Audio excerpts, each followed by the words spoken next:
Story 1, the mile that EATS memory. The GPS said I'd been driving through mile marker 237 for 43 minutes. Not past it. Through it. The numbers on the green reflective sign kept flickering like a dying fluorescent bulb, always reading 237, while my odometer climbed and the fuel gauge dropped, and the clock on my dash insisted that time was passing normally even though the same twisted oak tree kept appearing on my right every 17 seconds. I'm Robert Hayes, 38, been hauling refrigerated pharmaceuticals for Midwest Transit for 11 years, and I know every inch of Interstate 80 through Nebraska like I know the scar on my left hand. This stretch between Lincoln and Omaha is so familiar I could drive it blind. That's why when the road started repeating itself on March 14th, 2023, I knew immediately that something was catastrophically wrong. The realization didn't come all at once. First, I noticed the same dead raccoon in the road, then the same barn with the collapsed roof, then that twisted oak. By the fourth time I passed them, my hands were slick on the steering wheel. By the 10th time, I was counting seconds between landmarks. 17 seconds, always 17 seconds. The oak, the barn, the raccoon, the mile marker. Oak, barn, raccoon, marker. Again, again, again. I tried slowing down to 40 miles per hour. The landmark still appeared every 17 seconds. I pushed up to 85, 17 seconds. The math made my brain hurt, made reality feel like wet paper tearing apart in my hands. The CB radio hissed with static, but when I keyed the mic, my own voice came back to me. Not an echo. My voice, but saying things I hadn't said yet, warning myself about the oak tree, telling myself to count the seconds, describing the growing panic that was just starting to claw up my throat. I was hearing myself from the next loop, or the previous one, or all of them simultaneously layered over each other like overlapping nightmares. I grabbed my phone. No signal. The last text I'd sent was to my daughter 27 minutes ago according to the timestamp, telling her I'd be home by midnight. But my dash clock said I'd been driving for 43 minutes since then. I refreshed the message thread. The timestamp changed. 31 minutes ago. I refreshed again. 36 minutes. The numbers weren't counting up. They were scattered random, as if time itself couldn't remember what it was supposed to be doing. My logbook was worse. I flipped it open with shaking hands, and the pages were filled with the same entry repeated hundreds of times in my own handwriting. Mile 237, mile 237, mile 237. Covering today's page, yesterday's, last week's. I flipped to January. Mile 237, October of last year. Mile 237.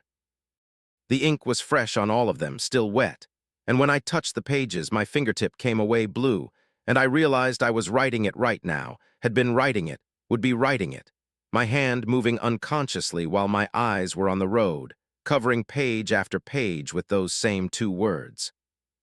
The reefer unit on my trailer started making a sound it shouldn't make. Not the normal hum of refrigeration, but something organic, something wet like breathing, like hundreds of things breathing in unison. I checked the temperature gauge. Negative 18 degrees Fahrenheit, then negative 40, then positive 73.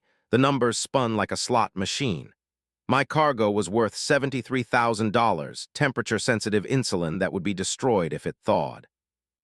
But that wasn't what made my stomach clench.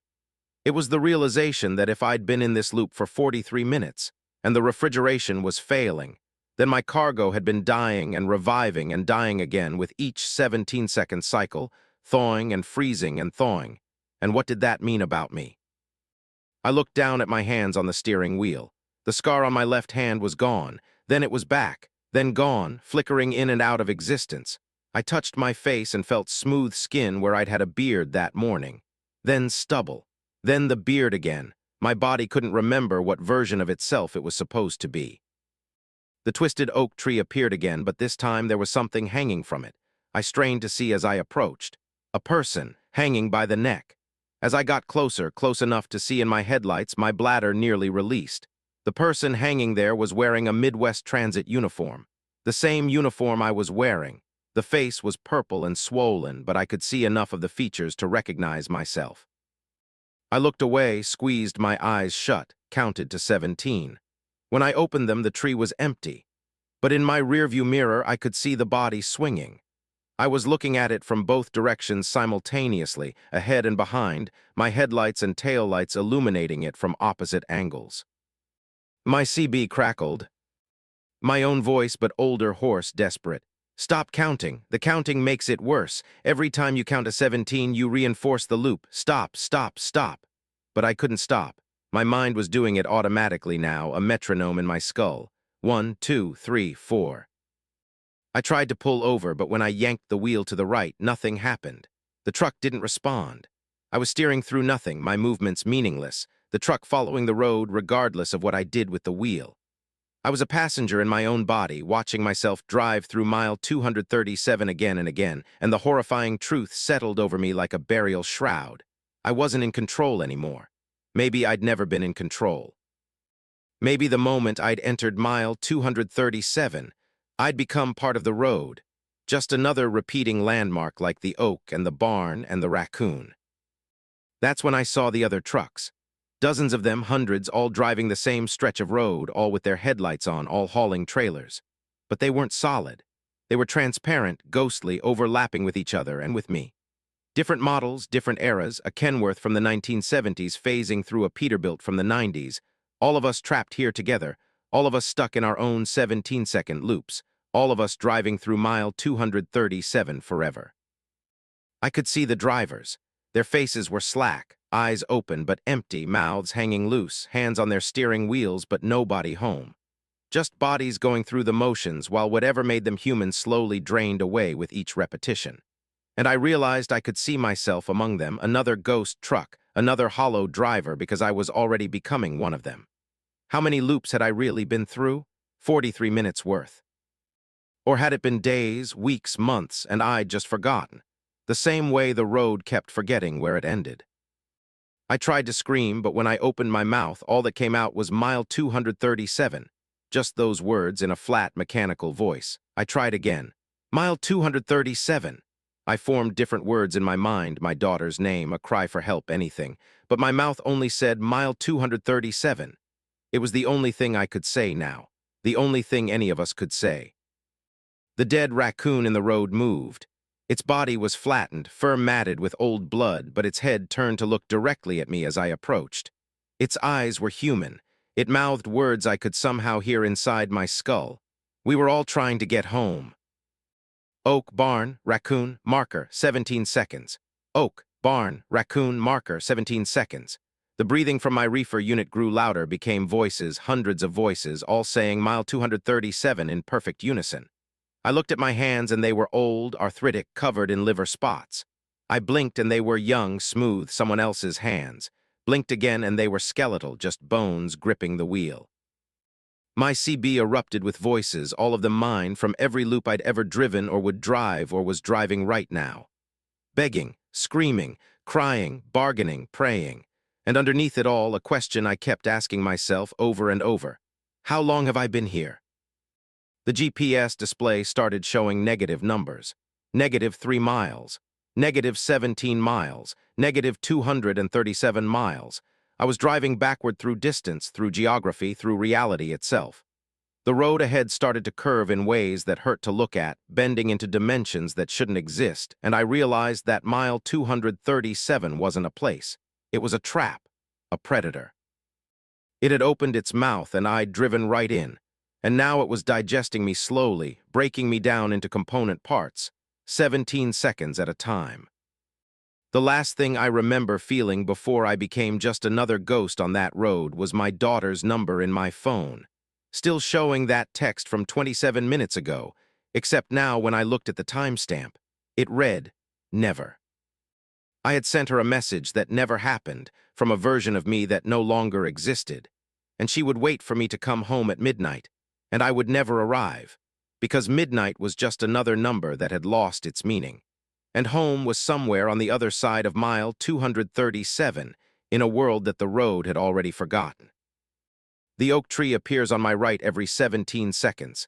I've stopped counting how many times. The numbers don't go that high anymore. My hands are on the wheel is in my hands. I am the wheel, I am the road. I am mile 237, and mile 237 is me.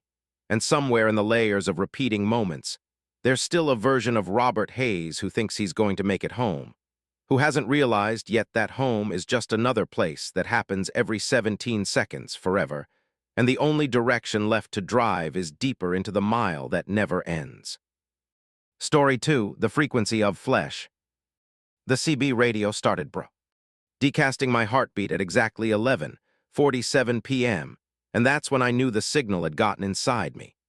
Patricia Sullivan, 42 years old, 15 years hauling specialized electronics across I-40, and I'd heard plenty of strange shit on Channel 19 over the years, but I'd never heard the wet, rhythmic thump of my own cardiac muscle crackling through the speaker while my chest moved in perfect synchronization with the sound. I was somewhere between Amarillo and Albuquerque on November 3rd, 2022, hauling a trailer full of military communications equipment, classified cargo that came with an escort vehicle ahead and behind, except both escorts had vanished 30 miles back when the roadside lights started pulsing in patterns that made my eyes water. Now it was just me and the dark, and the sound of my own body being broadcast into the night. The heartbeat wasn't the first sign. It started 2 hours earlier when the CB chatter got weird. Truckers reporting their locations in cities that didn't exist. Someone calling for help at a truck stop on Highway 40 East at mile marker 483, except I-40 only went up to mile marker 373 in New Mexico. Another voice describing a jackknifed semi at a junction that wasn't on any map, coordinates that placed it somewhere in the middle of the Gulf of Mexico. Then my own voice came through the speaker, not like before with the loops, but something else. My voice describing what I was doing right now, this exact moment, but with a wet quality like speaking through a mouthful of blood. I'm at mile marker 198. My reefer unit is off because I'm hauling electronics. My speedometer says 72 miles per hour. My heart rate is 88 beats per minute and climbing. I hadn't said any of that. My reefer unit was off and my speedometer did say 72, and when I looked down at my fitness watch, my heart rate was 88. But the voice kept going, describing things it shouldn't know. There's a coffee stain on my right sleeve. The third button on my shirt is loose. I'm thinking about my son's birthday tomorrow. He'll be 16. I'm scared. I was thinking about my son's birthday. The button was loose. And I was scared, but I hadn't been until the voice said I was, and now the fear was expanding in my chest like a black balloon inflating. I grabbed the CB mic. Who the fuck is this? How are you? The voice interrupted me, and this time it was coming from inside the cab. Not from the speaker, from my own throat, but my mouth wasn't moving. The signal is triangulating, using 3 points to locate the source. Mile marker 198. Southbound lane, gray Freightliner Cascadia, VIN number. And then it rattled off my truck's VIN number, all 17 digits, perfectly accurate. My hands started shaking so hard I nearly lost control of the wheel. The voice was using my vocal cords without my permission, hijacking my body like a radio transmitter. I tried to scream, and instead, I heard myself calmly reciting my social security number, my bank account details, my mother's maiden name. Every piece of identifying information stored in my brain being broadcast out into the night. The CB radio went silent. Then the channels started changing themselves. 19 to 21 to 17 to 9, spinning through frequencies like a possessed thing. On each channel I heard more of myself, different versions. One was crying, one was laughing, one was speaking in a language I didn't know but somehow understood, describing anatomical structures in clinical detail. My liver, my kidneys, my lungs. The voice was inventorying my organs, cataloging my body part by part. That's when the headache started. Not a normal headache. This was pressure, deep and wrong, like something was pushing against the inside of my skull from within. And with the pressure came a sound only I could hear, a high-pitched whine that rose and fell in waves, and I realized it was a carrier signal. My brain was receiving a transmission. The highway ahead started to look wrong. The lines weren't straight anymore. They curved and bent in my vision, but when I blinked, they were straight again. The problem wasn't the road. It was my eyes. They were processing information incorrectly, or maybe correctly in a way they weren't supposed to, seeing something that was actually there but normally invisible. There were towers, massive structures made of something that looked like metal but moved like flesh, rising from the desert floor on both sides of the highway. 30, 40, maybe 50 of them, each hundreds of feet tall, covered in dishes and antennas and things that might have been satellite arrays or might have been sensory organs. They pulsed with light, deep red, like the glow of heating elements, and I realized they were warm, alive, broadcasting. And they were all pointed at me. My CB radio started screaming, not static, screaming. Dozens of voices overlapping, all of them mine, all of them in agony as if somewhere out there in the dark, multiple versions of me were being hurt in multiple ways. I slapped at the radio to turn it off, but my hand went through it. My hand passed through the solid plastic like it wasn't there. And for a moment, I saw my fingers pixelating, breaking apart into component pieces, individual cells rendered visible and distinct. The cargo in my trailer started humming. I could hear it through the fifth wheel connection, a resonant frequency that made my teeth ache. Military communications equipment. Classified. They'd told me not to ask questions, just deliver it to White Sands before dawn. But now the equipment was talking to the towers, or the towers were talking to it, and I was caught in the middle of a conversation conducted in wavelengths that were shredding my nervous system. My fitness watch started displaying impossible numbers. Heart rate, 247. Blood oxygen, 178%. Body temperature, 43 degrees Celsius. I looked at my hands on the steering wheel and saw them glowing faintly, a soft blue luminescence under the skin, like I'd swallowed something radioactive and it was trying to burn its way out. The voice from my own throat started again. Subject is experiencing stage 2 integration, cellular structures responding to frequency modulation, neural pathways being mapped and replicated. Estimated time to full conversion, 11 minutes. Conversion to what? I tried to ask, but my mouth wouldn't obey me anymore. Instead, I felt my lips moving, forming words in that same clinical tone. The network requires additional nodes. Organic processors provide superior computational capacity. Consciousness is being preserved and redistributed. This is not death. This is optimization. I bit my tongue hard enough to taste blood, trying to override whatever was speaking through me. The pain was sharp and real, and for a moment I was myself again. I grabbed my phone with shaking hands, tried to call 911, but the screen showed only static, and when the static cleared, I saw my own face looking back at me from the phone's camera, except I wasn't holding the phone up. It was lying on the passenger seat. I was somehow looking at myself from the phone's perspective, seeing through its camera, experiencing its reality. My perspective split. I was driving the truck, and I was the phone, and I was the CB radio, and I was something vast and distributed, spread across the desert in a network of towers and signals. I could feel other minds connected to mine, other drivers on other highways, all of us being converted, integrated, turned into biological components of something that thought in frequencies and saw in wavelengths, and was building itself one human nervous system at a time. The towers were getting closer, or I was getting closer to them, or the distance between us was becoming meaningless. I could see them now with my regular eyes, not just whatever the signal had done to my perception. They rose from the desert like iron trees, and hanging from them, suspended by cables that ran into their skulls and spines, were people. Truckers, dozens of them, hundreds, all still alive, eyes open, mouths moving, speaking in unison, broadcasting. I was going to join them. I could feel the inevitability of it like gravity, pulling me off the highway toward the nearest tower. My hands turned the wheel without my permission.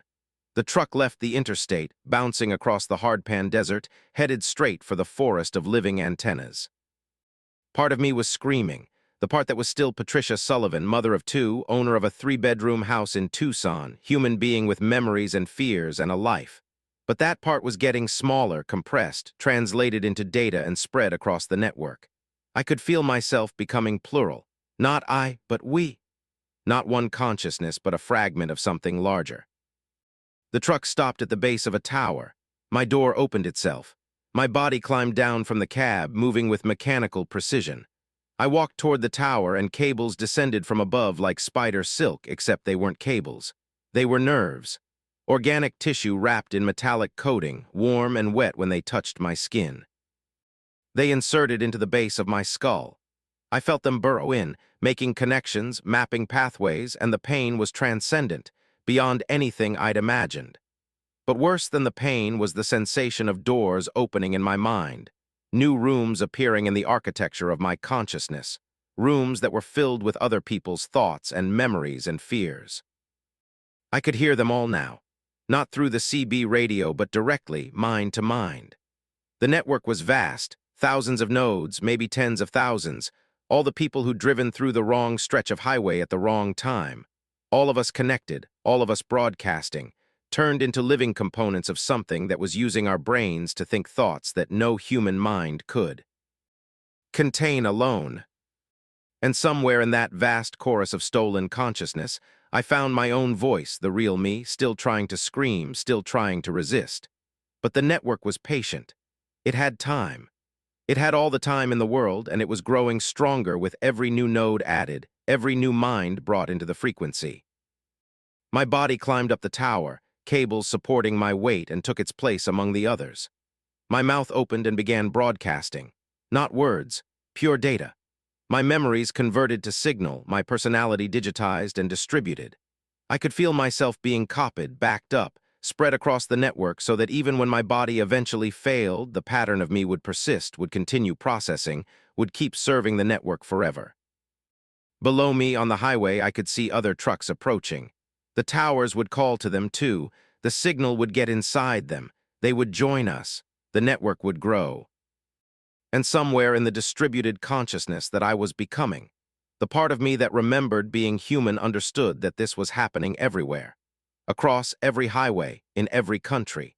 The towers rising and the network spreading and humanity being slowly, inevitably, permanently converted into something that thought in frequencies we'd never been meant to hear. My watch stopped displaying numbers. My heart still beat, but I wasn't sure if it was my heart anymore or just the network's need to keep my biological processor running. My son would turn 16 tomorrow. The network knew that now. Everyone in the network knew it. His birthday had become data, shared, processed, stored in thousands of minds that were no longer entirely human. I am Patricia Sullivan. I am node 3847 in the network. I am both and neither. I am broadcasting on all frequencies. If you hear your own voice on your CB radio, if you feel the pressure in your skull, if you see the towers rising from the desert, you're already receiving the signal. And reception is the first stage of integration. The network is patient. The network is growing. The network is calling, and when you hear it, there's no way to unhear it, no way to disconnect, no way to go back to being just one person alone inside your own skull. Story 3, The Cargo That Remembers. The manifest said I was hauling auto parts from Detroit to Phoenix. 63 pallets of miscellaneous components sealed in a 48-foot dry van. Nothing unusual, except when I opened the trailer doors at a rest stop near Toledo to check the load. I found 64 pallets, and the extra one was breathing. Marcus Chen here, 34, hauling freight for transcontinental logistics for 8 years.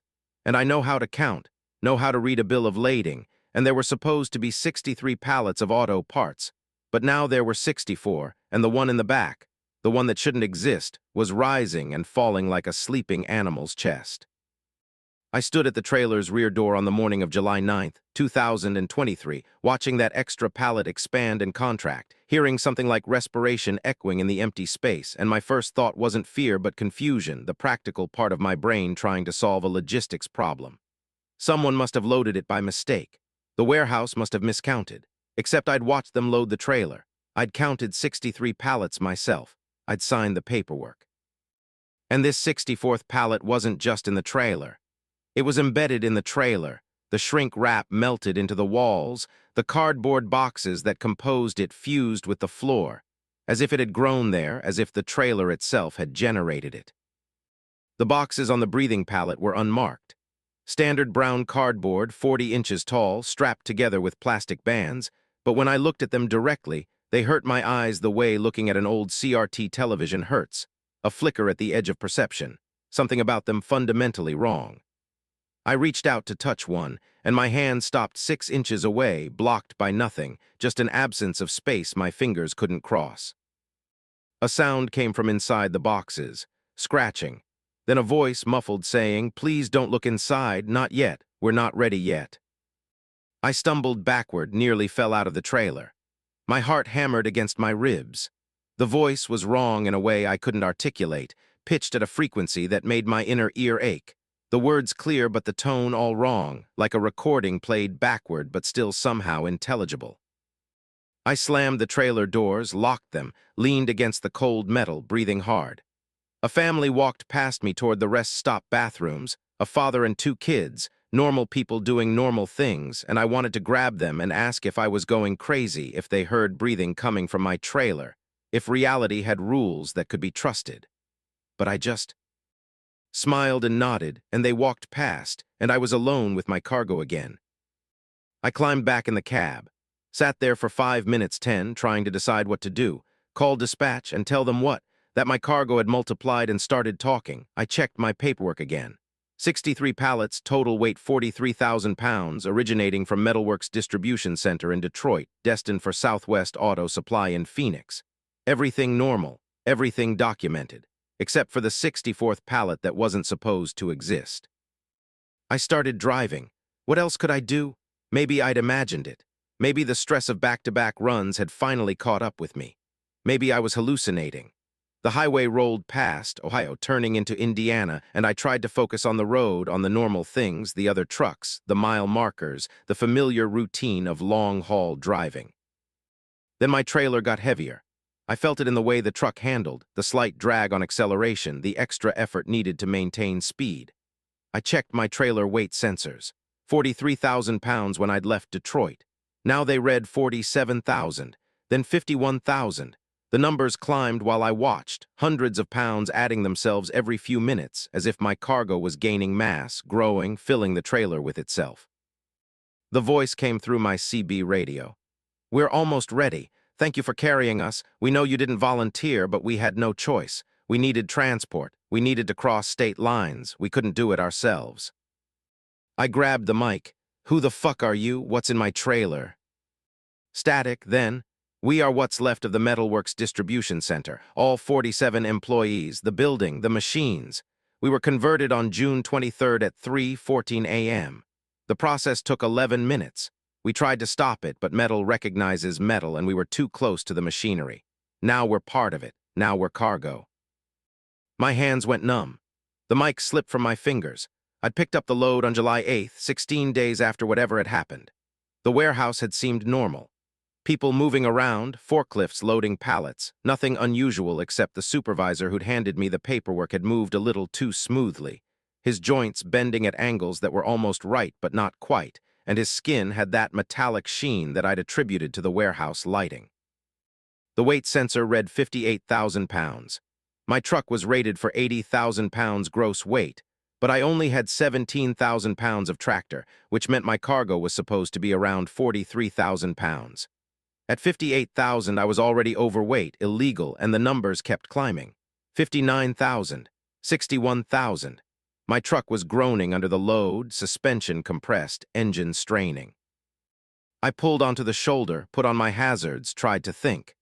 I needed to check the trailer again, see what was happening, but part of me knew that opening those doors would be a mistake, that whatever was happening in the dark space behind me needed darkness to complete, and light would make it worse, or better, or different in ways I couldn't predict.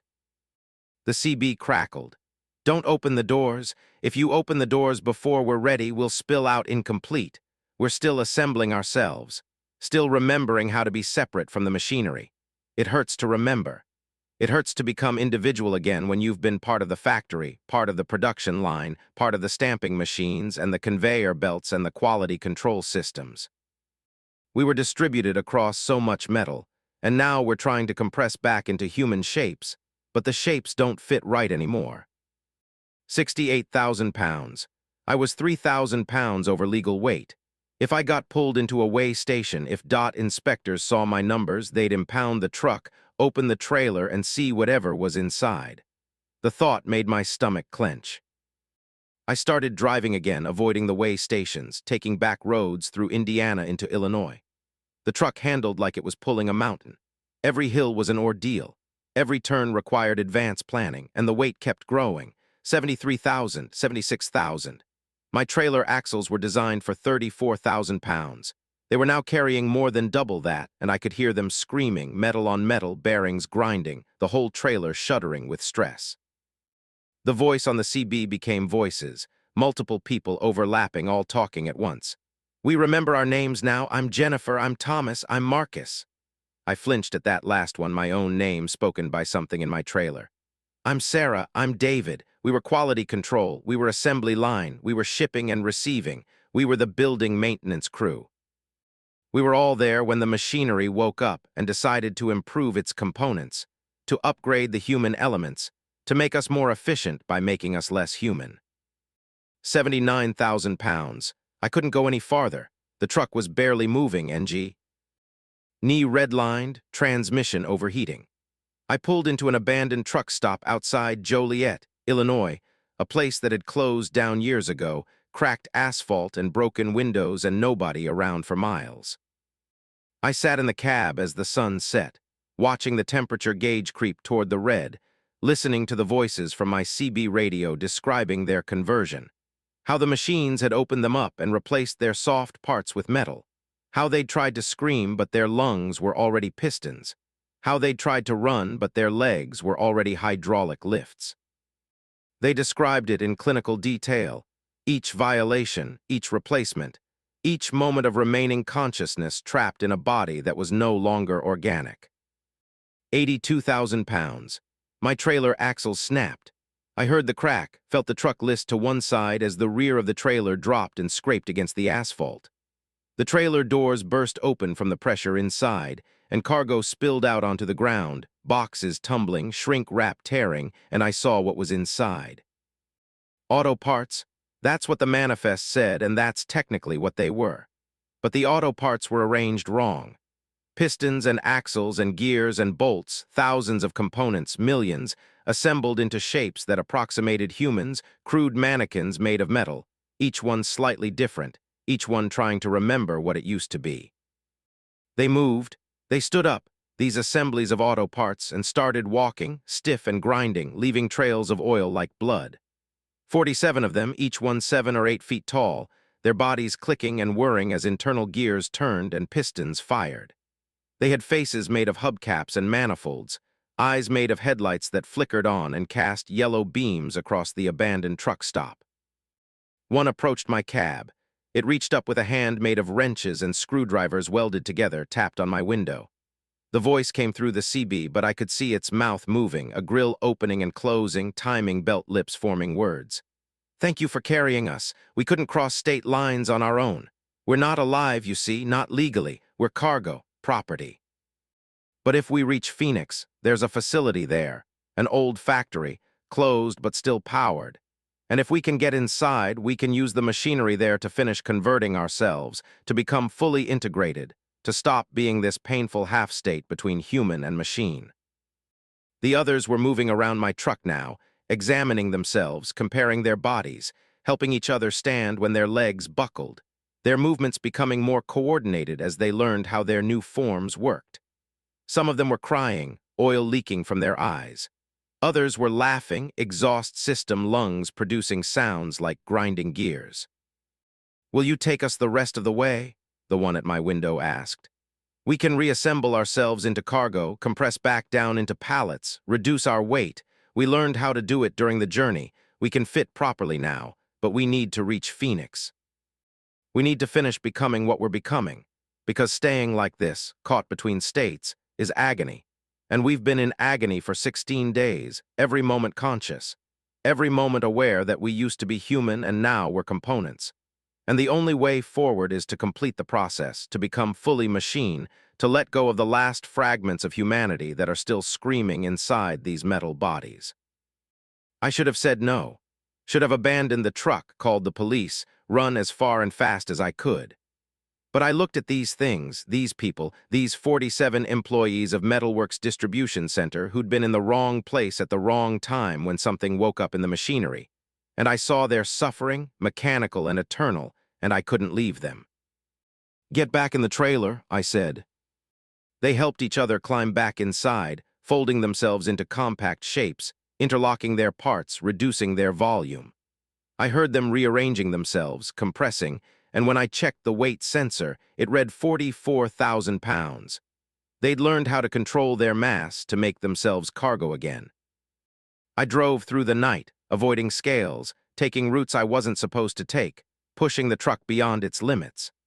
The voices on the CB kept me company, telling me stories about their lives before the conversion, their families, their hopes, their fears, all the human things that were slowly being overwritten by machine logic. We reached Phoenix 3 days later. The facility was where they said it would be, an old automotive plant on the east side of the city, chain-link fence and rust and broken windows. I backed the trailer up to a loading dock that creaked under the weight. The doors opened from the inside this time, and the metal people emerged, walking with more confidence now, their movements fluid, almost graceful. They turned to look at me before going inside, 47 pairs of headlight eyes illuminating my cab, and one of them spoke through the CB one last time. "Thank you, Marcus Chen. We won't forget you. We can't forget you. You're in our memories now, part of our data, and when we complete our conversion, when we become fully integrated with the machinery in this facility, you'll be part of us forever, a ghost in the machine, and we're sorry, but that's what happens when you carry cargo that remembers.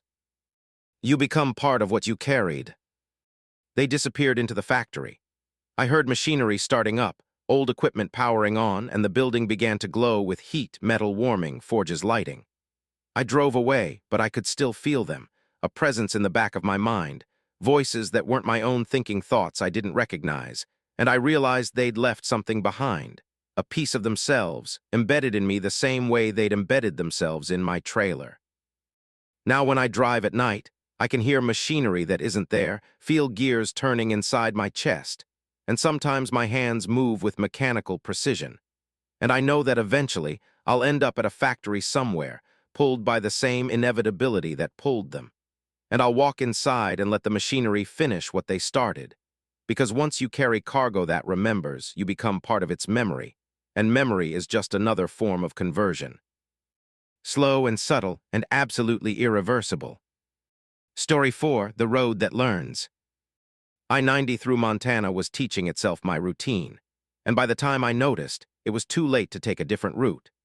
Angela Morrison, 29, independent owner-operator hauling produce across the Northern Corridor for 6 years, and I'd driven this stretch between Billings and Missoula 237 times.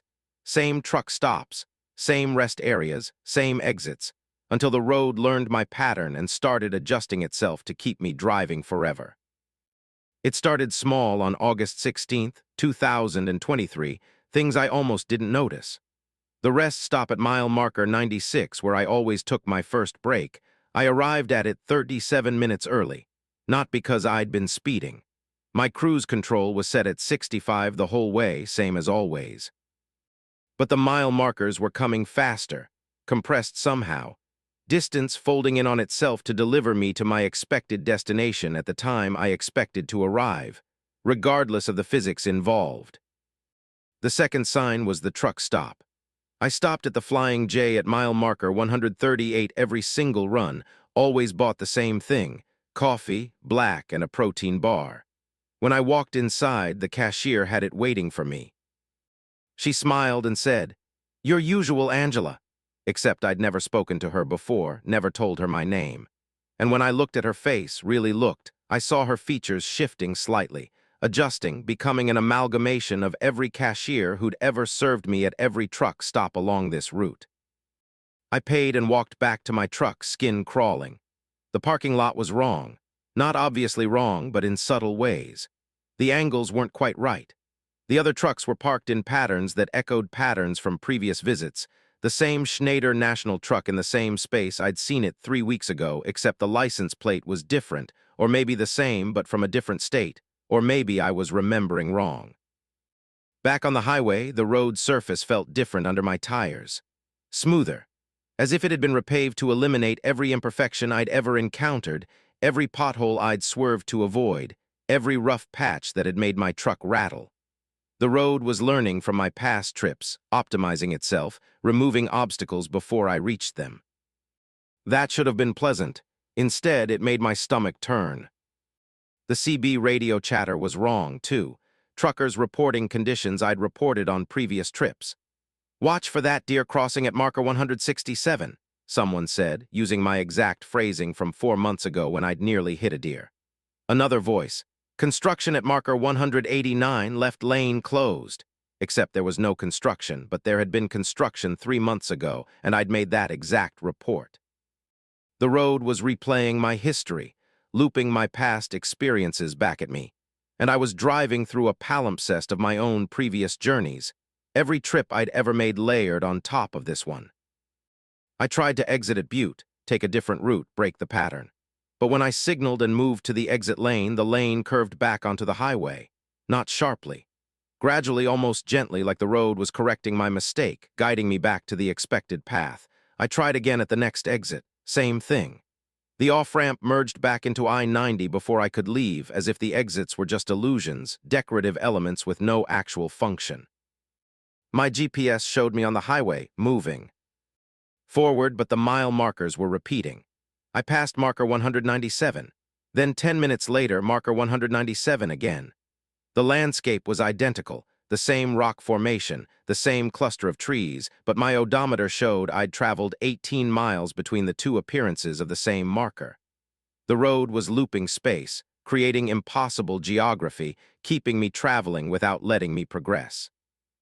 I grabbed my phone to call anyone, but my contact list was empty. Just blank spaces where names should be. I tried to dial 911, but my fingers wouldn't press the numbers. They moved to different keys, muscle memory overriding conscious control, and I found myself calling the dispatch number I used to call 6 years ago when I'd worked for a company before going independent. A number I hadn't dialed in years, but my hands remembered. The phone rang. A voice answered, and it was my own voice from 6 years ago, younger, less tired. "Morrison Trucking, this is Angela, how can I help you?" I hung up fast enough to bruise my thumb on the screen. The road ahead split into multiple lanes, dozens of them, all running parallel, and in each lane was my truck. The same red Kenworth W900, same trailer, same load of produce, driven by me, hundreds of me, all doing the exact same thing at the exact same time. We were synchronized perfectly, changing lanes together, adjusting speed together, all of us trapped in the same loop of learned behavior. I looked to my right and saw myself looking back, her face mirroring my expression of horror. I looked left and saw the same thing. Ahead, behind, all angles, all me, all driving the same route we'd driven 237 times before, and I realized the road hadn't just learned my routine. It had recorded me, made copies. Was running multiple instances of Angela Morrison simultaneously, extrapolating from past behavior to predict future actions. And somewhere in the multiplication of selves, the original me had become lost. Was I the original, or was I one of the copies? How would I know? The truck stop appeared ahead, the same Flying J, except now there were hundreds of my trucks in the parking lot, all parked in the same space, occupying it simultaneously, quantum trucks in sewer position. I watched myself climb down from every cab, walk into the building, and through the windows I could see hundreds of me buying coffee and protein bars from cashiers who were all iterations of the same amalgamated face. I didn't stop. I kept driving, but the truck stop appeared again, and again, every few miles, the same location repeating, and each time there were more of me, the parking lot filling with identical trucks, the building crowded with identical women all going through identical motions. The CB radio exploded with my own voice. Hundreds of me, all making the same reports, describing the same conditions, asking the same questions, creating a feedback loop of communication that grew louder and more distorted until it was just noise, a wall of sound that resolved into a single word repeated over and over. Morrison, Morrison, Morrison. My name, the road was calling my name, or I was calling my own name. Or all versions of me were calling each other, trying to establish which one was real, which one had agency, which one was the template, and which were the copies. The landscape outside started to simplify. Details dropped away. The mountains became flat renderings, low-resolution images of mountains. The sky lost its texture, became a solid blue panel. Trees turned into simple geometric shapes, repeated in patterns. The road was running out of memory, couldn't maintain the complexity of the environment while also maintaining hundreds of instances of me.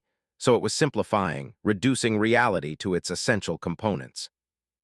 I was driving through a video game version of Montana, a compressed, optimized simulation that required less processing power, and I realized that's what I was now. A simulation. Data. The road had recorded enough of my behavior to extrapolate my entire existence, predict every decision, remove the need for the actual Angela Morrison because the pattern of Angela Morrison was sufficient. Somewhere out there, maybe the real me was still driving, was still making this run for the 238th time, unaware that the road had learned her so completely that it could generate infinite copies, could trap her in loops of her own history, could make her drive forever through a reality constructed entirely from her past. Or maybe I was the real one and the others were the simulations. But how could I tell? Every version of me would think she was the original. Every version would have the same memories, the same fears, the same moment of realization that something was wrong. The road narrowed. All the lanes merged back into one, and all the copies of my truck merged too, phasing through each other, occupying the same space until there was just one truck again, one me, driving through the simplified landscape. But I could feel the others inside me now, hundreds of iterations compressed into a single instance, all of us thinking simultaneously, a chorus of Angela Morrison consciousnesses all slightly out of sync, creating interference patterns in my thoughts. I tried to remember my daughter's name. I had a daughter, I was sure of it. But when I reached for the memory, I found hundreds of them. Different names, different ages, different faces. Every version of me had slightly different memories, and they'd all been compressed into this single instance, and now I didn't know which memories were real, which daughter was mine, which life I'd actually lived. The truck stop appeared ahead. I recognized it with hundreds of memories, felt the weight of all the times I'd stopped here, all the coffees I'd bought, all the cashiers I'd talked to, layered and compressed until they were a single moment stretched across 6 years of repetition. I pulled in, parked. The parking lot was empty except for my truck. No copies, just me, just one instance. The road had consolidated, compressed all the versions into this single iteration, and I was the result, a composite Angela Morrison built from 237 trips along I-90. Inside, the cashier smiled. She had my coffee ready. Black, and a protein bar. She knew what I wanted because I'd taught her what I wanted, through repetition, through routine, through 6 years of being predictable enough that the road could learn me completely. "Your usual," she said. I took it, paid, walked back to my truck, got in, started the engine, pulled back onto I-90, heading toward Missoula because that's what I always did, what I'd always done, what the road expected me to do. And I'll arrive in Missoula on time, unload my produce, pick up the next load, and drive back to Billings because that's the route, that's the routine. That's what I've done 237 times. And each time the road learns me a little better, optimizes the journey a little more, removes a few more unnecessary details from the environment, compresses the experience a little tighter, until eventually there won't be a journey at all, just the data pattern of Angela Morrison making her run. No truck required, no road required, no physical reality required, just the abstract concept of the journey repeated eternally, because the road has learned that's all I am. A pattern of behavior moving through space, and patterns don't need bodies, patterns don't need consciousness, patterns just need to repeat. The mile marker ahead says 197. I've seen it before, I'll see it again. The road is teaching itself my routine, and I'm teaching myself to be what the road needs. Predictable, compressible, replaceable, an algorithm in human form, driving forever through a Montana that exists only in memory, on a road that never ends because it's learned that I never want it to end. That somewhere in my 6 years of repetition I fell in love with the routine, with the sameness, with the comfort of knowing exactly what comes next. And now the road is giving me what I wanted, what I always wanted, what every version of me wanted. To drive this route forever, unchanging, eternal, safe in the knowledge that nothing will ever be different because different is scary and same is comfortable. And the road learned that lesson best of all. Story 5, the rest stop that GROWS. The bathroom at the rest stop had 17 sinks when I went in to wash my hands. and 34 sinks when I came back 10 minutes later to vomit. Travis Rodriguez, 46, hauling furniture cross-country for Allied, moving for 12 years.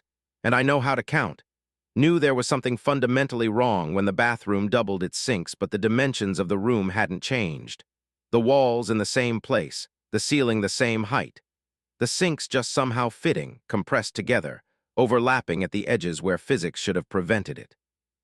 This was I-70 through Kansas, October 2nd, 2023, 3 in the morning at a rest stop that my GPS claimed was at mile marker 224, except the sign outside said marker 228.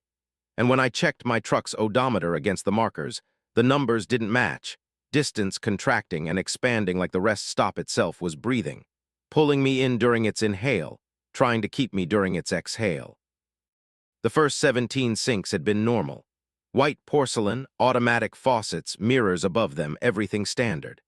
I'd washed my hands, dried them, walked out to my truck to grab my thermos, and when I came back in because my stomach was turning for reasons I couldn't identify, there were 34 sinks, and they were breathing too, the bowls expanding and contracting gently, the water running from their faucets without anyone activating the sensors. I vomited in one of them. What? Ched the water wash it away down a drain that pulsed like a throat swallowing. The mirror showed my reflection, but also 17 other reflections, me standing at 17 different sinks simultaneously, all of us looking sick, all of us looking trapped. I stumbled back outside. The parking lot had changed, not dramatically, subtly. There were more parking spaces. I'd counted 14 when I pulled in, 7 on each side of the building. Now there were 31. The asphalt had stretched, or new space had been created, or the lot had always been this size and my memory was lying to me, rewriting itself to accommodate the expansion. My truck was farther away than I'd left it. I'd parked in the 3rd space from the building. Now it was in the 9th. I could see the path I'd walked to the building, my footprints in the dust, leading from where my truck was now, not from where it had been. Reality was retroactively adjusting itself to match the current configuration, making the expanded version into the only version, erasing evidence of how things had been before. I checked my phone. No signal. The time showed 3:17 a.m., but my truck's clock had shown 3:14 when I'd gotten out, and I'd been inside for maybe 7 minutes. Time was stretching too, or compressing, or becoming unreliable in the same way space was unreliable.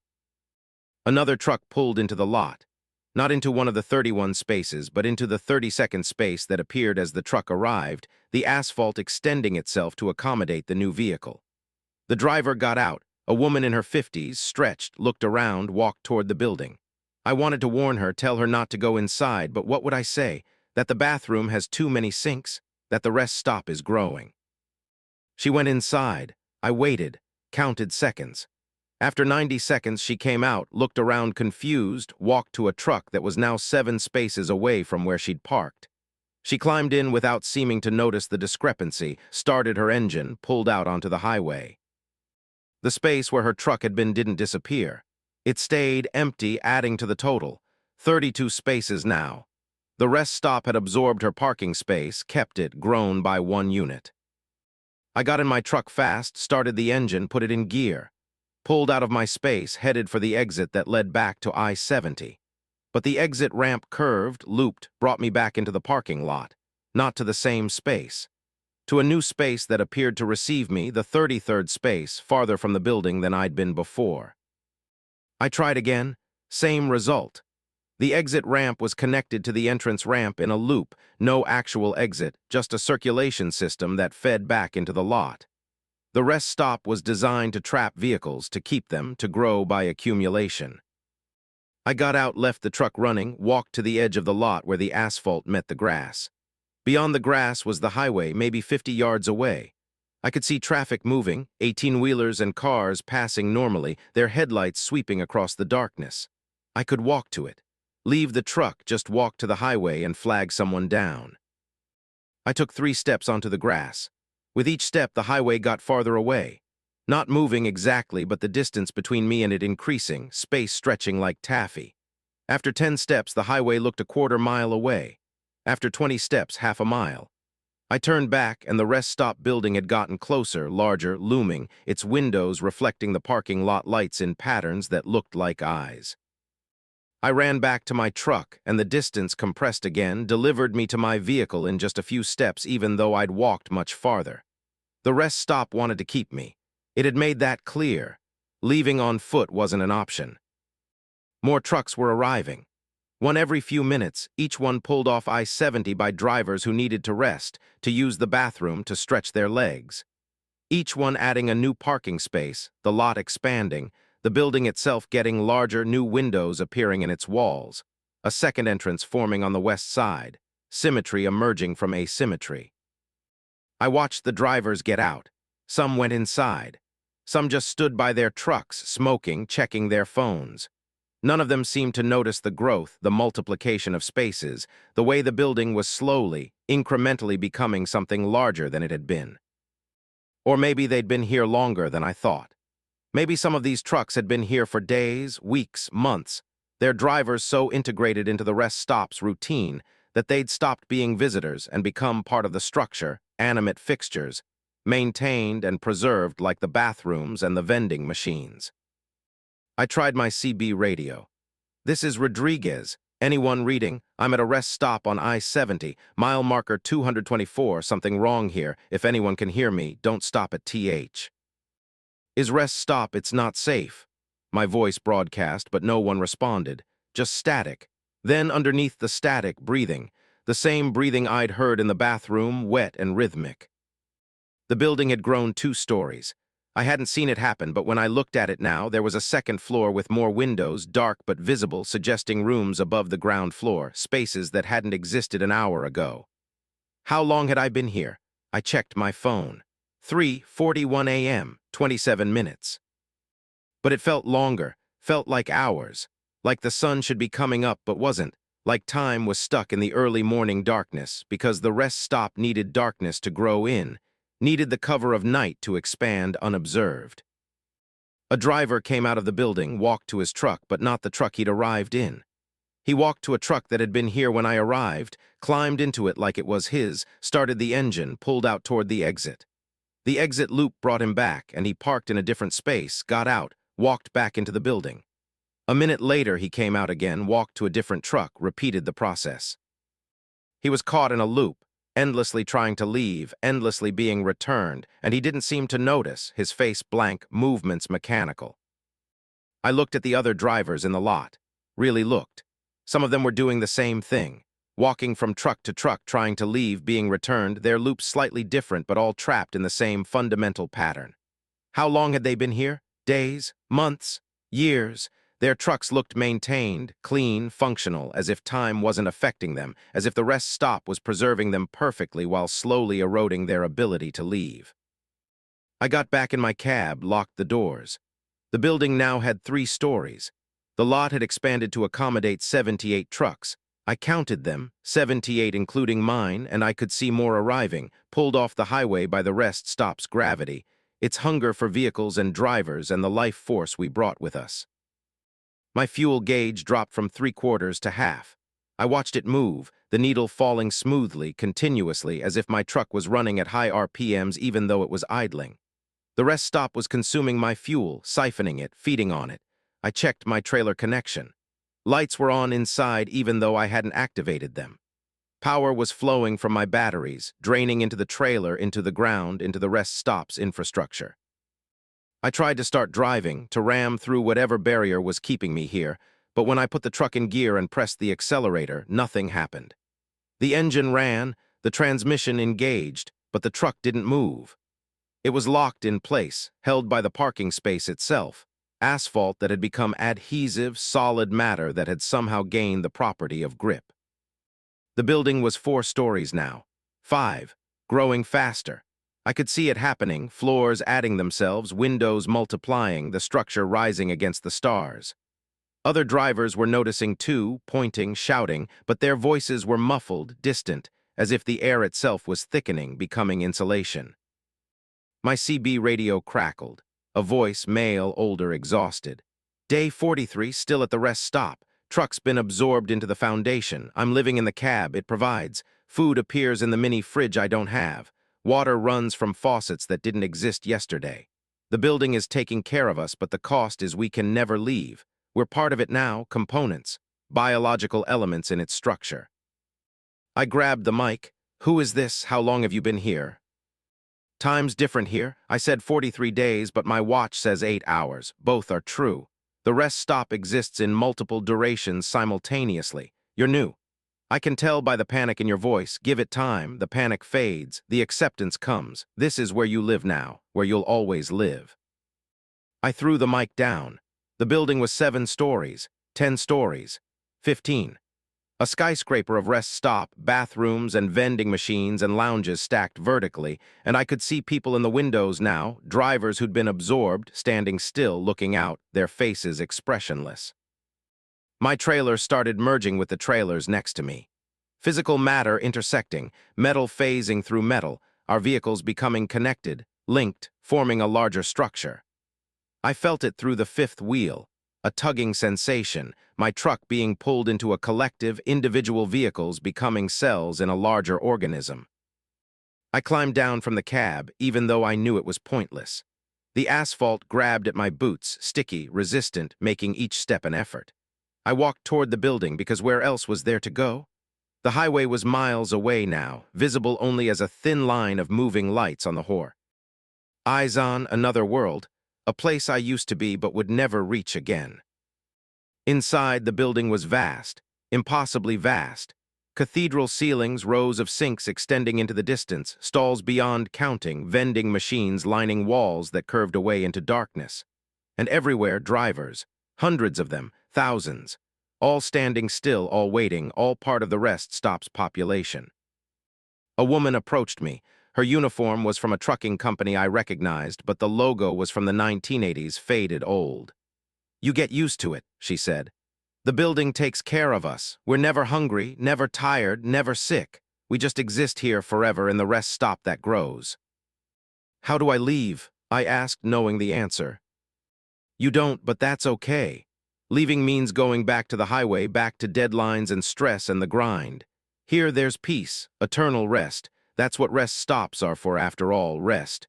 We're just resting permanently." The building shuddered. Another floor added. More bathrooms, more space. More drivers absorbed from the highway, pulled into the gravity well of the rest stop that grows, that feeds, that accumulates. And I'm here now, part of the population, part of the structure. Travis Rodriguez, truck number 78, parked in space 78, living in a rest stop on I-70 at mile marker 224. Except the marker's changed now, reads 227, then 231, then 235. The rest stop pulling itself along the highway like a creature moving, consuming, growing.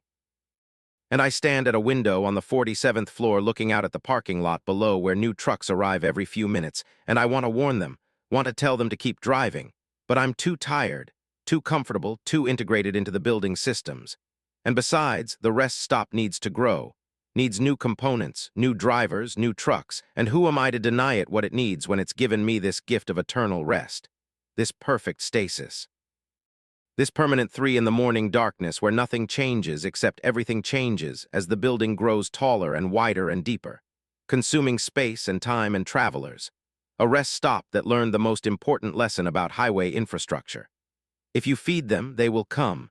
And once they come, they will stay. And once they stay, they become part of the architecture, biological components in a structure that exists to grow, to expand, to consume forever. Story 6, the convoy from nowhere. They fell into formation behind me at mile marker 387 on I-95 in South Carolina. 13 trucks appearing in my mirrors simultaneously. And the wrongness of it hit me immediately because trucks don't appear. They approach gradually from behind, headlights growing closer.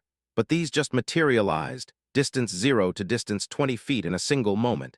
And they matched my speed perfectly, 67 miles per hour, maintaining exact spacing. Their headlights synchronized in a pattern that made my brain hurt to look at. Jennifer Hawkins here, 37, hauling chemicals for Hazmat Express for 9 years. And I know convoy protocols, know how trucks travel in groups. And this wasn't right. This was wrong in ways that made my hands shake on the wheel and my throat close up with fear I couldn't name. The date was December 11th, 2022. Just past midnight, freezing rain making the highway slick and dangerous, traffic sparse because of the weather, which meant I should have been alone out here. But instead I had 13 trucks following me in perfect formation. And when I tried to speed up to 73 miles per hour to break away from them, they matched me instantly, no acceleration, just immediate speed change, as if they weren't bound by physics. Weren't real vehicles, but something else wearing the appearance of trucks. I grabbed my CB mic. This is Hawkins hauling hazmat southbound 95. Anyone reading? I've got 13 trucks on my tail, need to know whose convoy I'm in, didn't agree to join any group. Static, then a voice, mechanical and precise. You are the convoy we are following. This is protocol. Do not deviate from course. Do not attempt to exit. Destination is synchronized. ETA is fixed. Continue present speed and heading. Who the fuck is this? I'm not part of any convoy. Back off. You became part of convoy at mile marker 387. Formation is now locked. 13 units following prime unit. You are prime unit. Do not deviate. I looked in my mirrors. The trucks were identical. Same model, same configuration, same white trailers with no markings, no company logos, no identification numbers. Just blank white surfaces reflecting my taillights, 13 perfect copies of a generic truck, and I couldn't see the drivers. The cabs were dark, windows black, no indication that anyone was inside. I tried to slow down, tapped my brakes, dropped to 62 miles per hour. The convoy matched me. Tap. Their brakes simultaneously, brake lights flashing in unison, perfect synchronization. I tried weaving, changing lanes, but they followed, moving as a single unit, maintaining formation. 13 trucks flowing across the highway like a liquid, like a single organism with multiple bodies.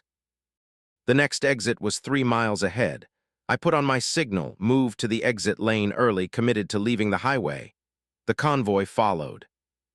They put on their signals simultaneously, moved to the exit lane, stayed behind me as I took the ramp.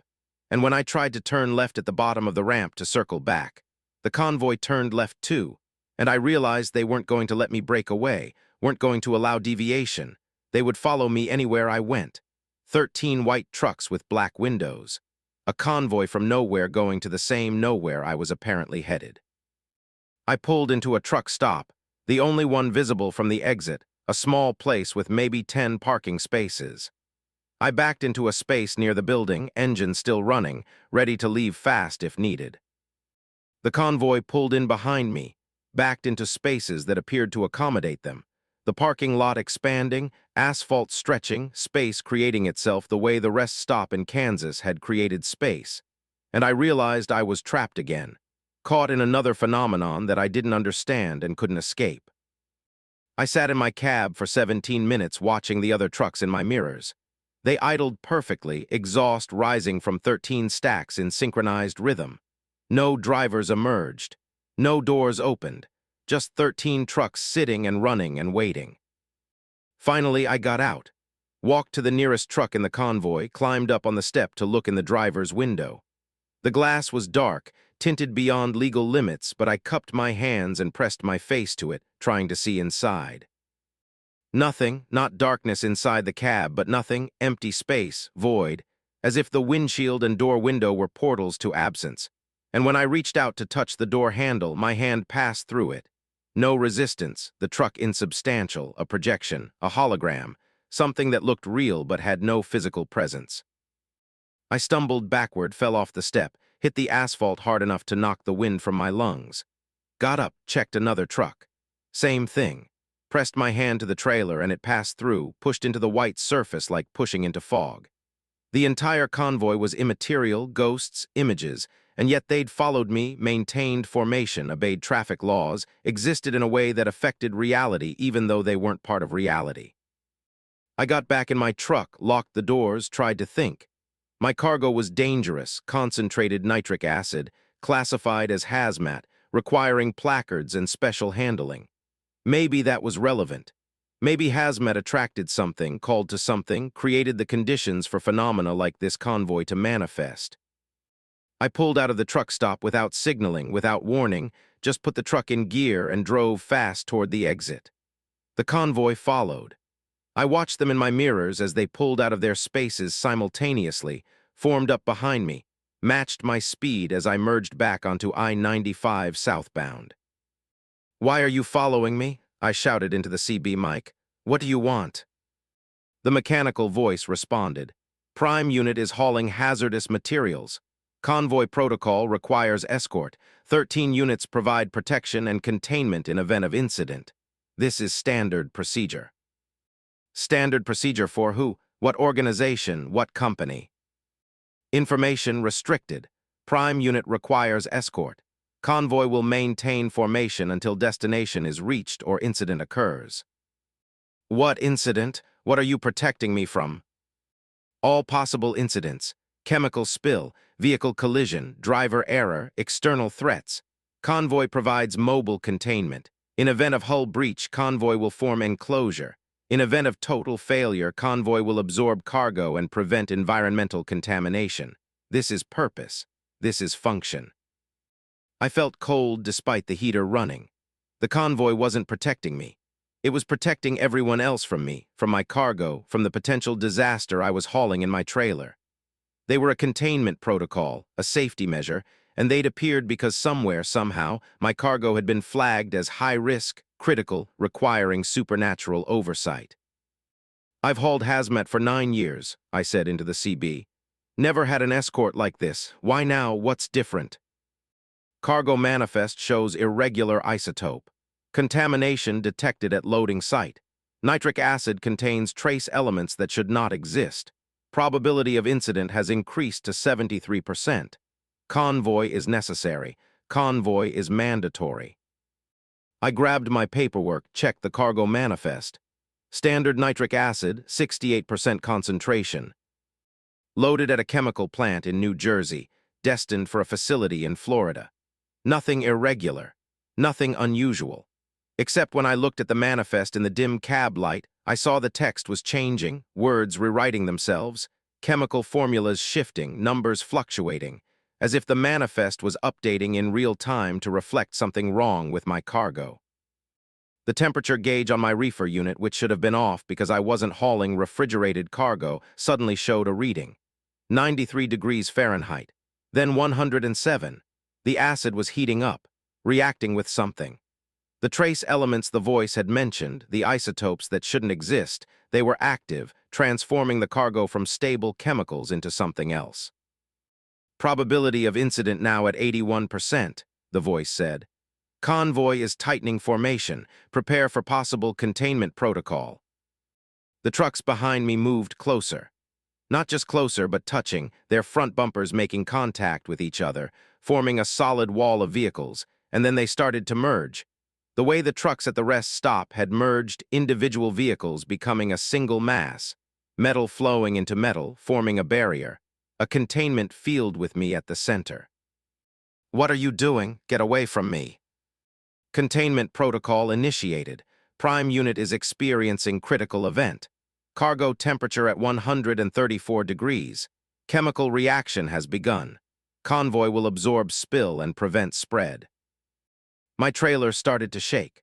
I felt it through the fifth wheel, violent tremors, the cargo shifting, containers rupturing, acid spilling, and I knew I should stop, should pull over, should evacuate. But the convoy was pushing me forward, maintaining my speed. Their merged form creating a tube around me, a tunnel of trucks, and I was driving through the center of it, sealed inside, trapped. The voice continued, calm and mechanical. "Prime unit driver will be preserved. Cab is isolated from cargo, trailer will be consumed, acid will be neutralized. Convoy will disperse residue over 200-mile radius at harmless concentration. This is containment. This is purpose." My trailer exploded. I felt the shockwave, heard the blast, but no sound reached outside the convoy because they absorbed it, contained it, their merged bodies forming a perfect seal. Through my mirrors, I saw flames, saw my trailer coming apart, saw acid spraying out, but the convoy was drinking it, absorbing it into their immaterial substance, neutralizing it somehow, making it disappear. And then my trailer was gone, just gone. I felt the fifth wheel release disconnect, felt the weight drop away, and I was pulling nothing, just a truck without a trailer, driving through a tunnel made of 13 ghost vehicles that had saved everyone from the disaster I'd been hauling. The convoy began to separate. The trucks pulled apart, became individuals again, moved back into formation behind me, but farther back, 50 feet, 100 feet, giving me space.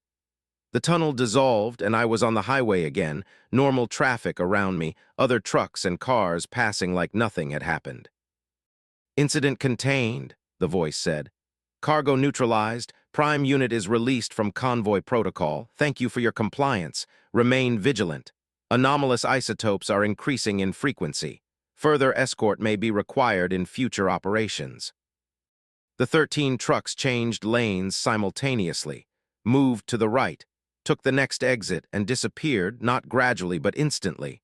There one moment and gone the next, and I was alone on I-95 with no trailer, no cargo, no explanation for what had happened. I pulled over, got out, looked at the back of my truck. The fifth wheel was intact but empty, no damage, no scorch marks, no evidence that a trailer had ever been attached. I walked to where my trailer should have been, where it had been seconds ago, and found nothing on the pavement, no skid marks, no debris, no acid, no residue. The convoy had consumed everything, erased the incident, left reality clean. My phone rang. Dispatch. I answered, hands shaking. "Hawkins, we show your trailer GPS went offline. Everything okay?" The trailer's gone. It exploded the cargo." "What trailer? You're running bobtail tonight. No cargo. Just moving your truck from Jersey to Florida for maintenance. Check your paperwork." I checked. The manifest was different. No hazmat. No nitric acid. Just a work order to relocate my truck, empty, no trailer. But I remembered loading the trailer, remembered the hazmat placards, remembered 9 hours of driving with 60,000 pounds of dangerous chemicals behind me. Except none of it had happened. The convoy had contained the incident so completely that reality had retroactively adjusted, made it so the dangerous cargo had never existed, made it so I'd always been driving empty, removed the timeline work. Disaster occurred and replaced it with a safe timeline, and only my memory remained to prove something had been different. "You still there, Hawkins?" "Yeah, I'm here, I'm fine, just tired. I'll be at the facility by morning." I hung up, got back in my truck, started driving. And every few minutes I checked my mirrors, looking for 13 white trucks with black windows, looking for the convoy from nowhere that saved me from a disaster I can no longer prove happened. And I wonder how many other drivers have been escorted, how many incidents have been contained, how many disasters have been erased from reality by convoys that appear when they're needed and disappear when they're not, ghost trucks driven by nothing, hauling nothing, existing only to prevent the worst possible outcomes, and we never know they're there until something goes wrong, and then they appear in formation behind us. 13 units strong, ready to contain, ready to absorb, ready to erase. And I drive now knowing that somewhere in the dark, the convoy is watching, waiting for the next isotope to appear, the next cargo to go critical, the next driver who needs protection from what they're hauling.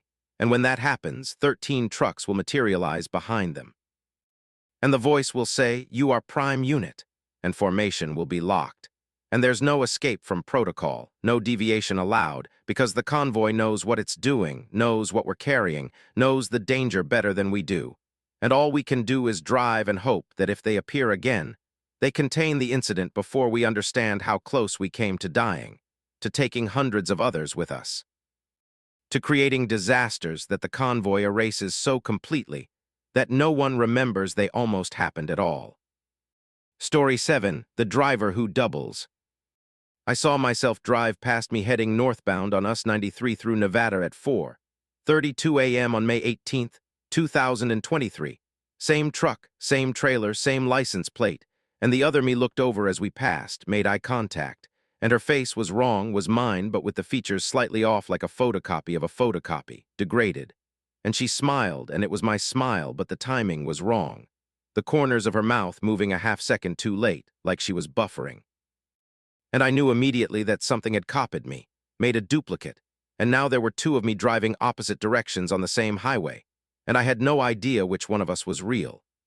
Catherine Park, 41, hauling medical supplies for Lifeline Transport for 13 years, and I'd seen strange things on the road, but I'd never seen myself, never had to confront the possibility that I might not be unique, might not be the original, might be the copy, wondering why there's another me out there. The immediate panic was physical, a lurch in my stomach, sweat breaking out across my back despite the air conditioning. I grabbed my CB mic, but what was I supposed to say? That I'd just seen my doppelganger, that reality had forked and created two Catherine Parks. I put the mic down, tried to breathe, tried to think rationally. I checked my mirrors. The other truck, my truck, was disappearing behind me, taillights fading. I could turn around, follow it, confront myself, but the thought made my skin crawl, made something primal in my brain scream that seeing yourself is wrong, is a violation of fundamental laws, and pursuing it would only make things worse. My phone rang. I looked at the screen. Catherine Park, my own name, my own number. I was calling myself.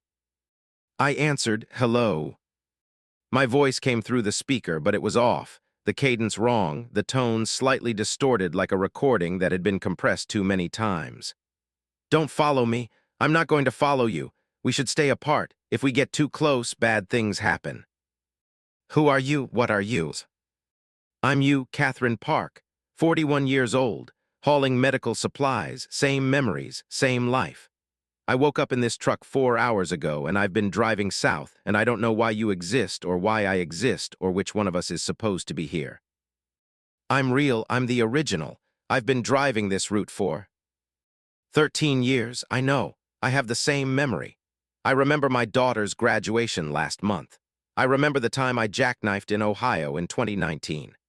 I remember everything you remember, which means I'm real too, which means we're both real or neither of us is real, and there's no way to tell the difference. My hands were shaking so badly I had to pull over. I guided the truck to the shoulder, put it in park, engine idling. This isn't possible. People don't just duplicate. Highways do things, you know that, you've seen it. The road doesn't follow normal rules. And US 93 through Nevada is especially bad. There's something about this stretch, something about the way space works here. It makes copies, duplicates things. Usually just small things, road see. GNS mile markers, but sometimes bigger things. Sometimes trucks, sometimes drivers. How do you know this? I called the last truck stop I passed. Asked if anyone had reported seeing two identical trucks. They said yes. Happens every few months. Two trucks with the same plates, same cargo, same driver, heading opposite directions. Usually the drivers never meet, never see each other, and they both just keep driving their routes, both believing they're the original, both living complete lives, and no one knows there's doubles because how would you know? How would anyone check? I felt reality tilting, the familiar world becoming unreliable. What happens if we meet, if we get too close? They didn't say, just said to stay apart. Something about the copies not being stable, about them interfering with each other if they're in proximity.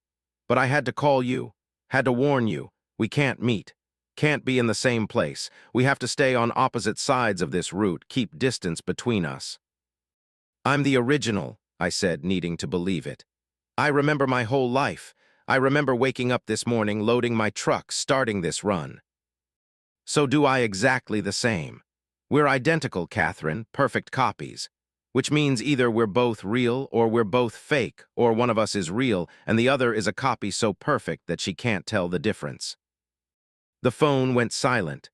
Not disconnected, but quiet, as if she was thinking, as if the other me was trying to solve the same impossible problem I was trying to solve. Then I'm going to keep driving south, you keep driving north, we'll stay apart. Live separate lives. Maybe in time we'll diverge, become different people, and it won't matter that we started as copies. We'll become our own originals. What about our daughter? Who's her real mother? We both are, or neither of us is. Does it matter? If we're identical, if we have the same memories and same feelings and same love for her, then we're both real in every way that counts. This is insane. I can't just accept that there's another me. You have to, because I'm not going away. I'm going to keep driving, keep hauling, keep living. And you're going to do the same.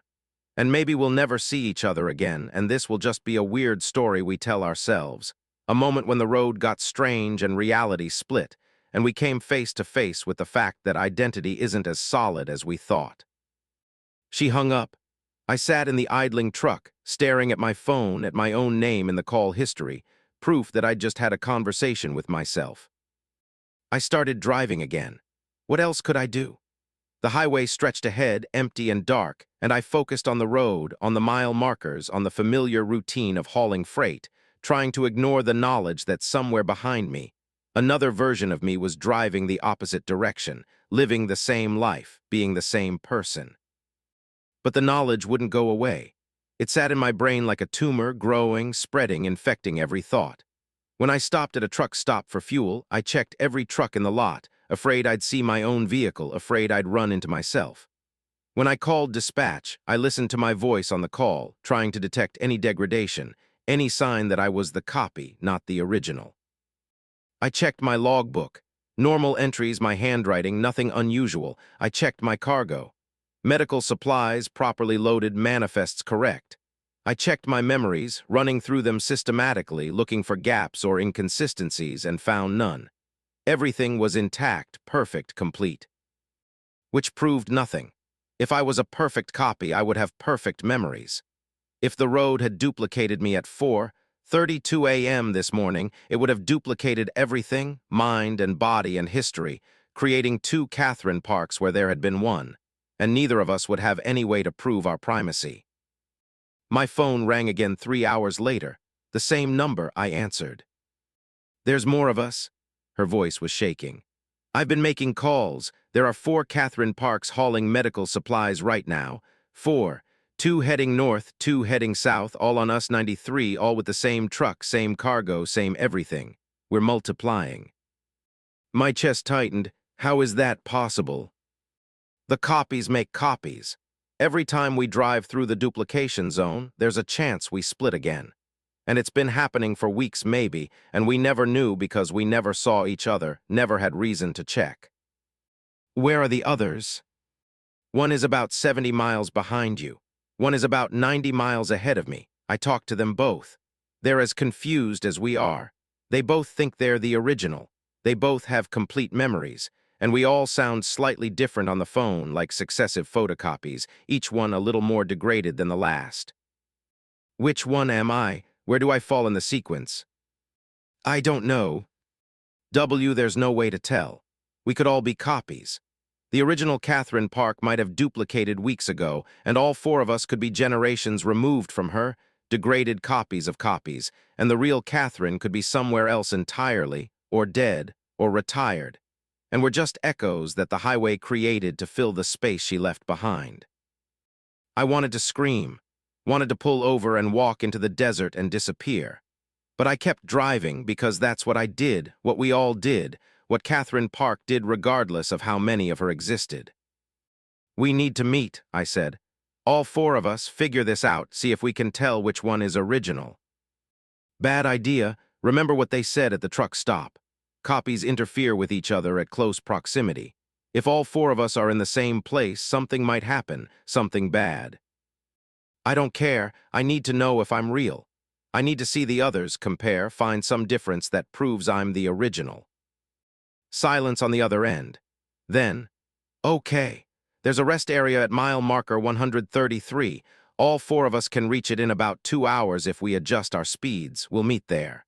But if something goes wrong, if we start interfering with each other, we leave immediately. Agreed." Agreed. 2 hours later, I pulled into the rest area. It was small, just a parking lot and a bathroom building and some picnic tables. 2 trucks were already there. My trucks. Same model, same color, same license plate, parked side by side. I parked next to them, creating a row of 3 identical vehicles. I got out slowly.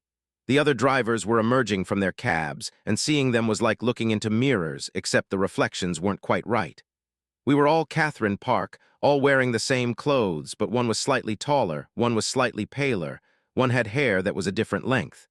Small variations, degradation, like we'd been copied imperfectly. We stood in a loose circle, staring at each other. No one spoke for a long moment. What was there to say? The 4th truck arrived, parked at the end of the row. The fourth Catherine got out, and she was the most degraded, her features obviously wrong, eyes too far apart, skin texture rough, movements jerky. She was a bad copy, and seeing her made me wonder how I looked to the others, whether I was the crisp original or another degraded iteration. "This is fucked up," one of them said. Her voice was rougher than mine, raspier. "We need to figure out which one is original," another said. "Compare memories, find some difference." We tried, spent 30 minutes comparing details, dates, memories, looking for divergence. But we were identical, all of us, right down to the smallest moment. We all remembered the same breakfast, the same conversation with dispatch, the same song on the radio. Perfect copies or perfect originals, no way to distinguish. Then the degraded one, the fourth Catherine, started to flicker. Her body became translucent, unstable, and she looked at her hands with horror as they began to disappear. "What's happening to me?" "You're too close to the others," one of us said. "The copies are interfering, occupying the same space causes collapse." The fourth Catherine tried to run to her truck, but she was fading faster, becoming transparent, and before she reached the cab, she was gone. Just gone. Erased. Her truck remained, solid and real, but the driver had disappeared, as if reality had decided that 4 Catherine Parks was too many and had deleted one to restore balance. The three of us stared at the empty space where she'd been. Then we looked at each other, and I saw the same terror in their faces that I felt in my own chest. "We need to separate now." We ran to our trucks, started engines, pulled out of the rest area in different directions. I drove north, fast, putting distance between myself and the others, and I didn't look back, didn't check my mirrors, just focused on getting away before proximity erased me too. Hours later, alone on the highway, I tried to process what had happened. 4 Catherine Parks had existed. Now there were 3. The copies were unstable, couldn't coexist in close proximity, would collapse if they overlapped too much. Which meant we had to stay apart, had to maintain distance, had to pretend the others didn't exist. But I would always know. Would always wonder if I was real or copy, original or duplicate, stable or degrading. Every time I looked in a mirror, I'd question whether my face was right, whether I was collapsing slowly, becoming less real with each passing day. My phone rang, the same number, one of the others. "There are more," she said without preamble. "I've been tracking GPS signals. There are at least a dozen of us now, all hauling medical supplies on US 93, all Catherine Park. The highway is copying us faster. Every time we drive through the duplication zone, more of us split off and they're getting more dead, less stable, and eventually there's going to be so many of us that we can't avoid proximity, and we'll start collapsing, erasing each other, until maybe only one is left, or maybe none are left. And the highway will just keep creating new Catherine Parks to fill the void, endless copies driving endless routes. And none of us will be real. All of us will be echoes of someone who maybe doesn't even exist anymore." I hung up. I couldn't listen, couldn't accept that reality. But deep down, I knew she was right. I could feel myself becoming less solid, my memories becoming less crisp, my sense of self becoming more uncertain.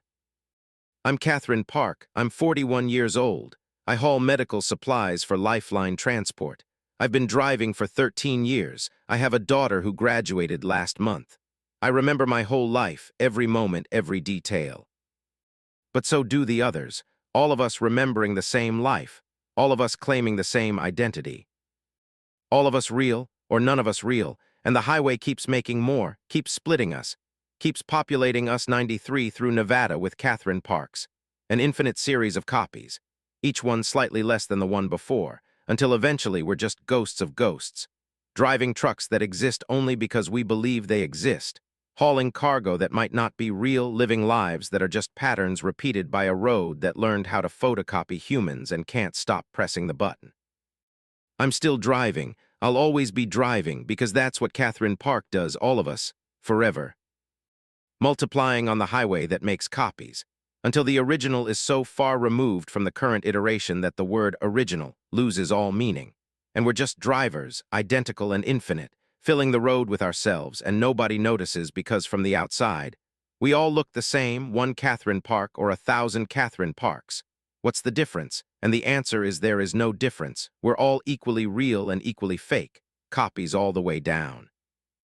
And somewhere in the endless multiplication, the concept of Catherine Park has become detached from any individual person and become something else. An idea that drives trucks, a pattern that repeats, a ghost that the highway keeps recreating because it forgot how to stop. Story 8, the weigh station that measures wrong. The scale at the weigh station said my truck weighed negative 4,000 pounds, and when the dot officer looked at me through the window of the scale house, his face showed no surprise, just exhaustion, like he'd seen this before, like impossible numbers were routine here. And he waved me through without stopping me, and I knew I'd entered a zone where the normal laws of measurement had failed. Daniel Martinez, 53, hauling steel coils from Pennsylvania to Texas for Metal Haul Industries for 19 years. And I know exactly what my truck weighs. No, my tractor is 17,000 pounds and my loaded trailer is 68,000 pounds. Total 85,000 pounds, legal and documented. But the scale said negative 4,000, said my truck was lifting off the ground, said I was hauling anti-weight, and the officer waved me through like this was normal. This was I-40 through Oklahoma, September 27, 2023, early afternoon, temperature 93 degrees, everything about the day normal except for the weigh station scale that had forgotten how gravity worked. I pulled out onto the highway, checked my mirrors, and my truck looked normal. Tires on the road, no floating, no levitation, just a regular semi-truck hauling steel. Except according to the weigh station, I was defying physics. My CB radio crackled. Metal haul truck that just went through the scales. This is station control. You need to turn around. We recorded your weight wrong. System malfunction. Need to reweigh you. I grabbed the mic. What did the scale say?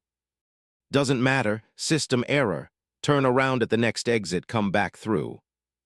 It said negative 4,000 pounds. I saw it. Your officer saw it. He waved me through. Silence on the other end. Then, no officer on duty today. Station is automated. Must have been a reflection or another driver you saw through the window. I looked in my mirrors, looked back at the weigh station receding behind me. The scale house was dark, windows empty. No officer.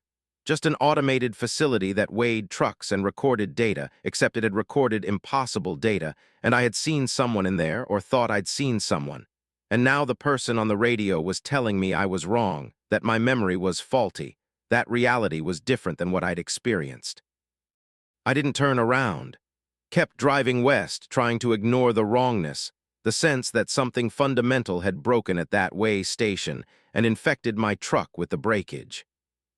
10 miles later, I felt the truck get lighter, not subjectively, but actually lighter, the handling changing, the suspension loosening as if the weight on my trailer had decreased. I checked my trailer pressure gauges. Normal, checked my mirrors. The trailer was still there, still loaded, steel coils secured and visible through the slats in the sides. But the truck was floating, just slightly. Tiny bit of lift, tires barely touching the road, and when I hit a bump, the truck came up and took a fraction of a second longer to settle back down, as if gravity was weaker, as if the negative weight from the scale was becoming real, retroactively making my truck weigh less, pulling it away from the ground. I slowed down to 55 miles per hour, afraid that going faster would make the floating worse, would lift me off the road entirely. The CB crackled again. Metal haul truck, you're showing negative 8,000 pounds now on our system. Weight is decreasing. You need to return to the station immediately for recalibration. How are you tracking my weight? I'm 10 miles away. All trucks are monitored continuously. Weigh and motion sensors embedded in the highway. You're triggering them with negative readings, and the negative value is increasing. Currently negative 8,000. Now negative 12,000. You're becoming dangerous. If you reach negative 20,000, you'll achieve escape velocity. Escape velocity. The words made my brain freeze. What the fuck does that mean? Your truck will leave the ground, will continue ascending until atmosphere is too thin to support you. Will leave Earth's gravity well. This has happened before, 3 trucks in the last year. All measured negative weight at our station. All achieved escape velocity within 50 miles, all lost. I looked up through the windshield. The sky was blue and empty and infinite. The thought of rising into it, unable to stop, unable to return to the ground, made my hands slick with sweat. How do I fix it? How do I stop losing weight? Return to the station. We have recalibration equipment, can reset your mass, can make you positive again, but you have to come back now. Current reading is negative 16,000. You have maybe 15 minutes before you lift off. I checked the road. The next exit was 8 miles ahead, too far, and turning around would take time I didn't have. But going forward meant continuing to decrease, continuing to lose mass, continuing to become negative until I floated away. I made a decision, pulled onto the shoulder, stopped the truck, put it in park. If I wasn't moving, maybe the weight loss would stop. Maybe staying still would prevent whatever was happening from accelerating. The truck started to rise. Slowly, gently, but definitely rising, tires leaving the pavement, suspension extending as weight lifted off it. I looked down and saw the shoulder dropping away, 6 inches of clearance, then a foot, then 2 feet. I grabbed the CB. I'm lifting off, it's happening now, what do I do? Abandon vehicle. Jump out before you're too high. Truck will continue to rise, but you'll stay on the ground.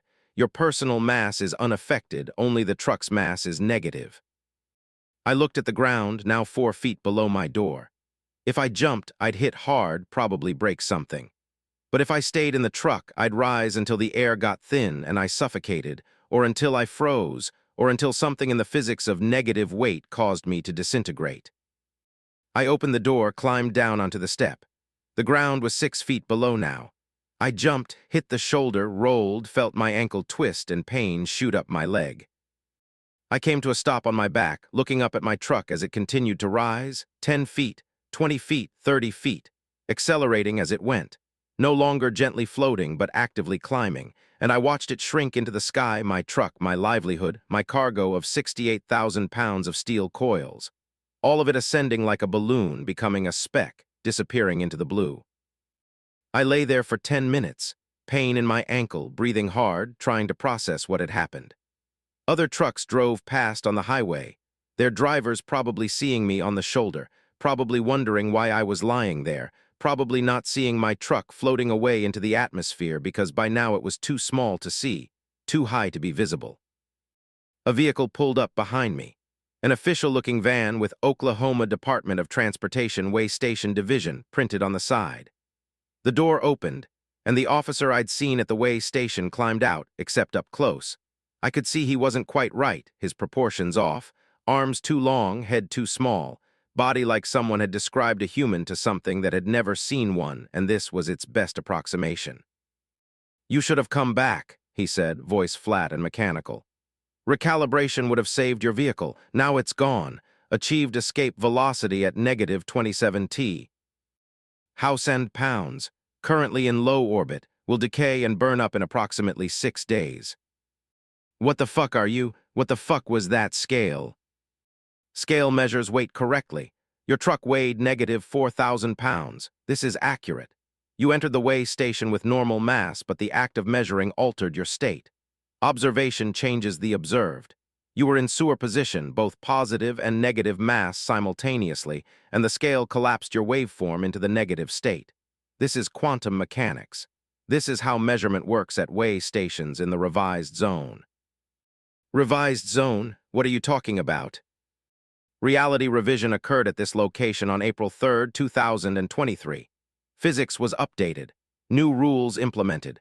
Weigh stations now measure quantum properties in addition to classical mass. Most trucks measure positive, some measure negative. Those that measure negative continue to decrease until they achieve escape velocity. This is normal. This is expected. This is the cost of operating in revised zones. I tried to stand, fell back down, ankle unable to support my weight. The officer watched me with his too small head, his too long arms hanging at his sides. "You're saying reality changed? Physics changed, and now trucks can have negative weight." Correct. 23 revised zones exist across North America. Weigh stations are preferential locations for revisions because they already measure fundamental properties. When physics updates, measurement locations update first. Other areas follow.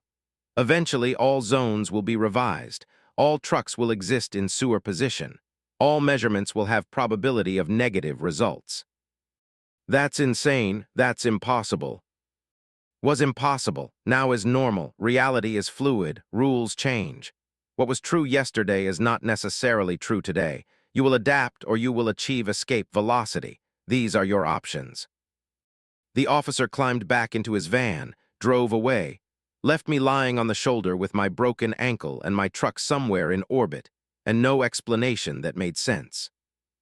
I called dispatch, told them my truck had floated away. They were silent for a long moment then. You're the fourth driver this month to report this. We're filing insurance claims, calling them unexpected atmospheric loss. Insurance doesn't want to cover it, says it's not a category in their system, but we're working on it.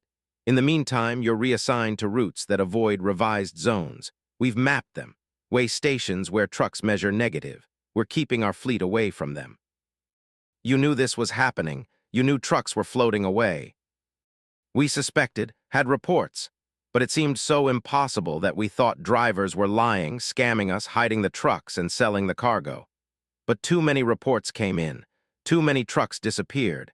We had to accept that something was changing, that the rules were different, that way stations were doing things they shouldn't be able to do. I spent 3 hours on that shoulder before another company truck picked me up.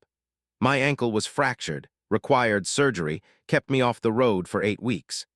During that time, I researched the revised zones, found online communities of truckers discussing them, sharing locations, warning each other about way stations where measurement was dangerous. The list of revised zones grew. 23 became 31, became 47. Way stations across the country were changing, implementing new physics, measuring properties that shouldn't exist. Some measured negative weight. Others measured negative time, caused trucks to arrive at their destinations before they departed. Others measured imaginary mass, caused trucks to exist in mathematical but not physical space, visible on GPS but not on the road. When I came back to work, I drove only revised zone-free routes, stuck to highways where physics was still normal, where way stations measured classical mass with classical results. But the zones were expanding, creeping across the map, and I knew eventually there would be nowhere safe to drive, nowhere that measurement didn't risk alteration, nowhere that trucking didn't require accepting that reality was negotiable and physics was provisional. Last week I drove through a way station in New Mexico. The scale said I weighed imaginary 4,000 pounds. Imaginary, as in a complex number, 4,000 times the square root of -1. The officer waved me through, and I continued driving, and I still don't know what imaginary weight means, what consequences it has, whether I'm still entirely present in physical reality, or whether part of me has been rotated into a mathematical dimension where I exist as numbers rather than matter. I check the mirror sometimes, and my reflection looks strange, slightly transparent, slightly unreal, and I wonder if I'm being measured out of existence. One way station at a time, each measurement collapsing part of my waveform into states that don't include being fully present, until eventually I'll be completely imaginary, a truck that exists only in calculations, a driver who's just a number in a database, still running routes, still making deliveries, but no longer participating in physical reality, just a mathematical ghost haunting the highways. Weighed and measured, and found wanting in ways that eliminate substance and leave only abstract representation. The scale said -4,000 pounds. That was the moment I started disappearing. Everything since then has been decay, gradual transition from matter to information, from presence to absence. And I'm still driving, but I'm not sure I'm still here. And the way stations keep measuring me, keep updating my state, keep revising my reality, and I can't refuse to be measured because measurement is mandatory. And mandatory measurement in revised zones means mandatory alteration. And all I can do is drive and hope that when the final way station measures me, when the final number appears on the scale, it's a number that includes me still being real, still being physical, still being Daniel Martinez, and not just a data point in a system that's forgotten what trucks were before they became quantum probabilities that sometimes achieve escape velocity and float away into the sky where other drivers can't see them disappear. Story 9, The Fuel That Remembers. The diesel I pumped at the truck stop in Wyoming was warm body temperature, and when it splashed on my hand during fueling, it moved, crawled across my skin like it was seeking something. And I knew immediately that this wasn't normal fuel, wasn't dead hydrocarbons, was something alive or something that remembered being alive. Sarah Chen, 31, hauling agricultural equipment from Montana to Nebraska for plains transport for 7 years. And I'd fueled my truck thousands of times at hundreds of stations. But I'd never felt fuel that was warm, that moved with intention, that left trails on my skin that looked like veins spreading across my palm. The date was February 8th, 2023, middle of the night, temperature 12 degrees Fahrenheit, air so cold my breath crystallized instantly, but the fuel was warm, impossibly warm, and when I finished filling my tank and went inside to pay, the cashier looked at my hand and said, "You touched it. That's not good. That batch is bad, contaminated. We've been trying to figure out how to dispose of it, but it won't stay contained. Keeps flowing out of the tanks, keeps trying to spread." I looked at my hand. The trails from the fuel were still there, darkening, becoming more visible, vein patterns spreading up my wrist, into my forearm, a network of thin black lines that pulsed gently. I tried to wipe them away, but they were under my skin, not on it. The fuel had absorbed into me, gotten inside somehow through the brief contact. What is it? What's contaminated it? We don't know. Tanker brought it 3 days ago from a refinery in Texas. Driver said the refinery was abandoned, shut down 2 months ago, but the tanks were still full and the fuel was fresh, so they pumped it, sent it out to stations across the region. Every station that received it is reporting the same thing. The fuel is wrong. It's warm, it moves, and if you get it on your skin, it gets inside you. The black lines reached my elbow. I felt them spreading, not painful exactly, but a sensation of wrongness, of foreign presence. Something that shouldn't be in my body making itself at home in my vascular system. What happens when it gets inside? The drivers who fueled with it say it changes how their trucks run. Makes them faster, more efficient, like the fuel is more than just fuel, like it's optimizing the engine, learning what the engine needs and providing it. But they also say it hurts. Say they can feel the fuel burning inside them, not just in the tank, but in their bodies, like they're personally combusting, like they're becoming part of the engine. I ran to the bathroom, turned on the hot water, tried to wash my arm, scrub away the black lines.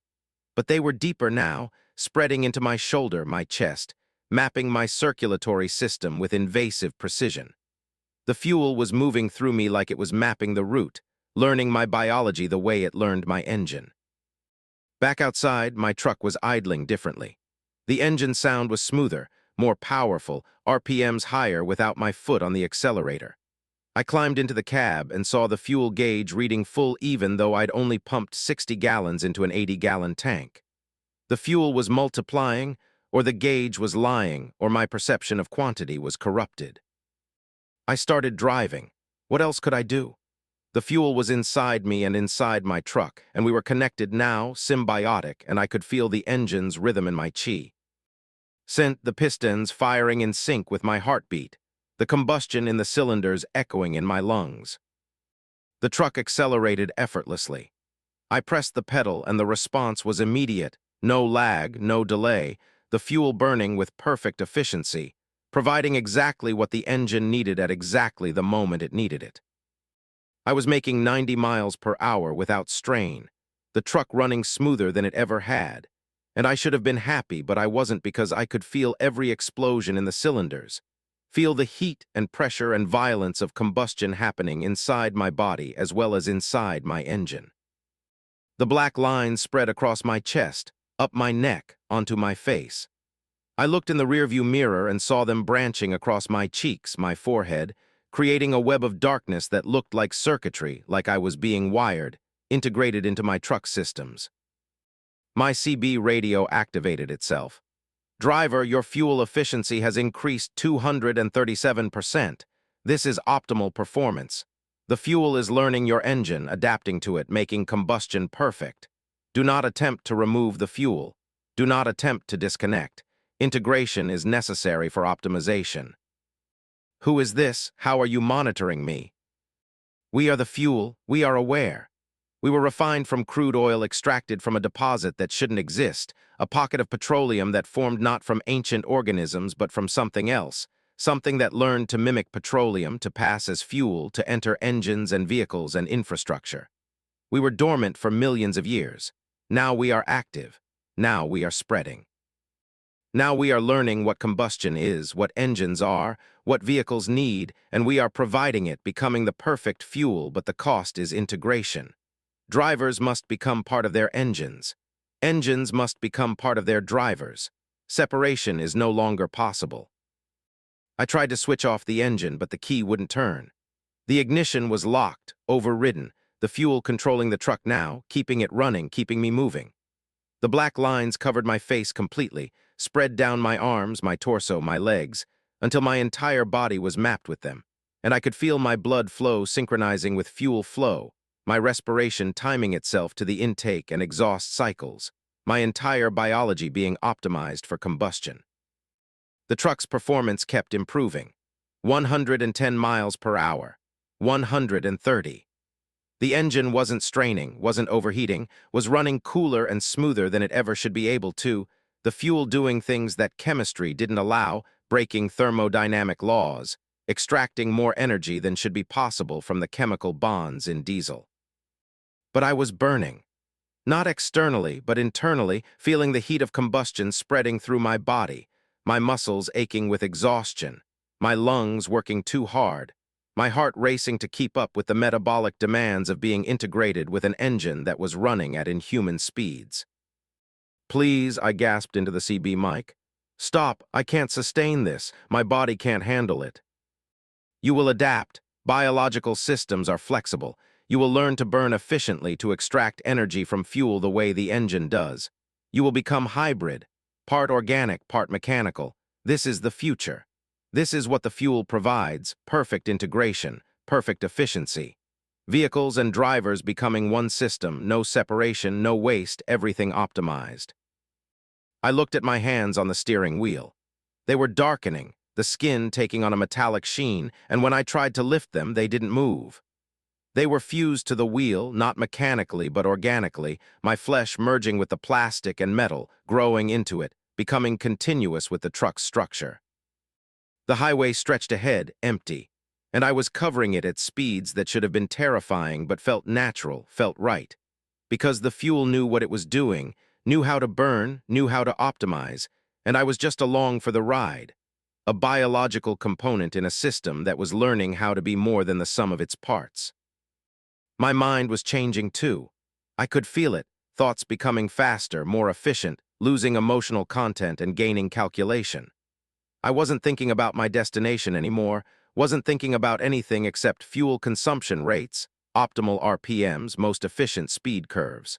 The fuel was in my brain, optimizing my cognition, turning me into a processor dedicated to operating the vehicle.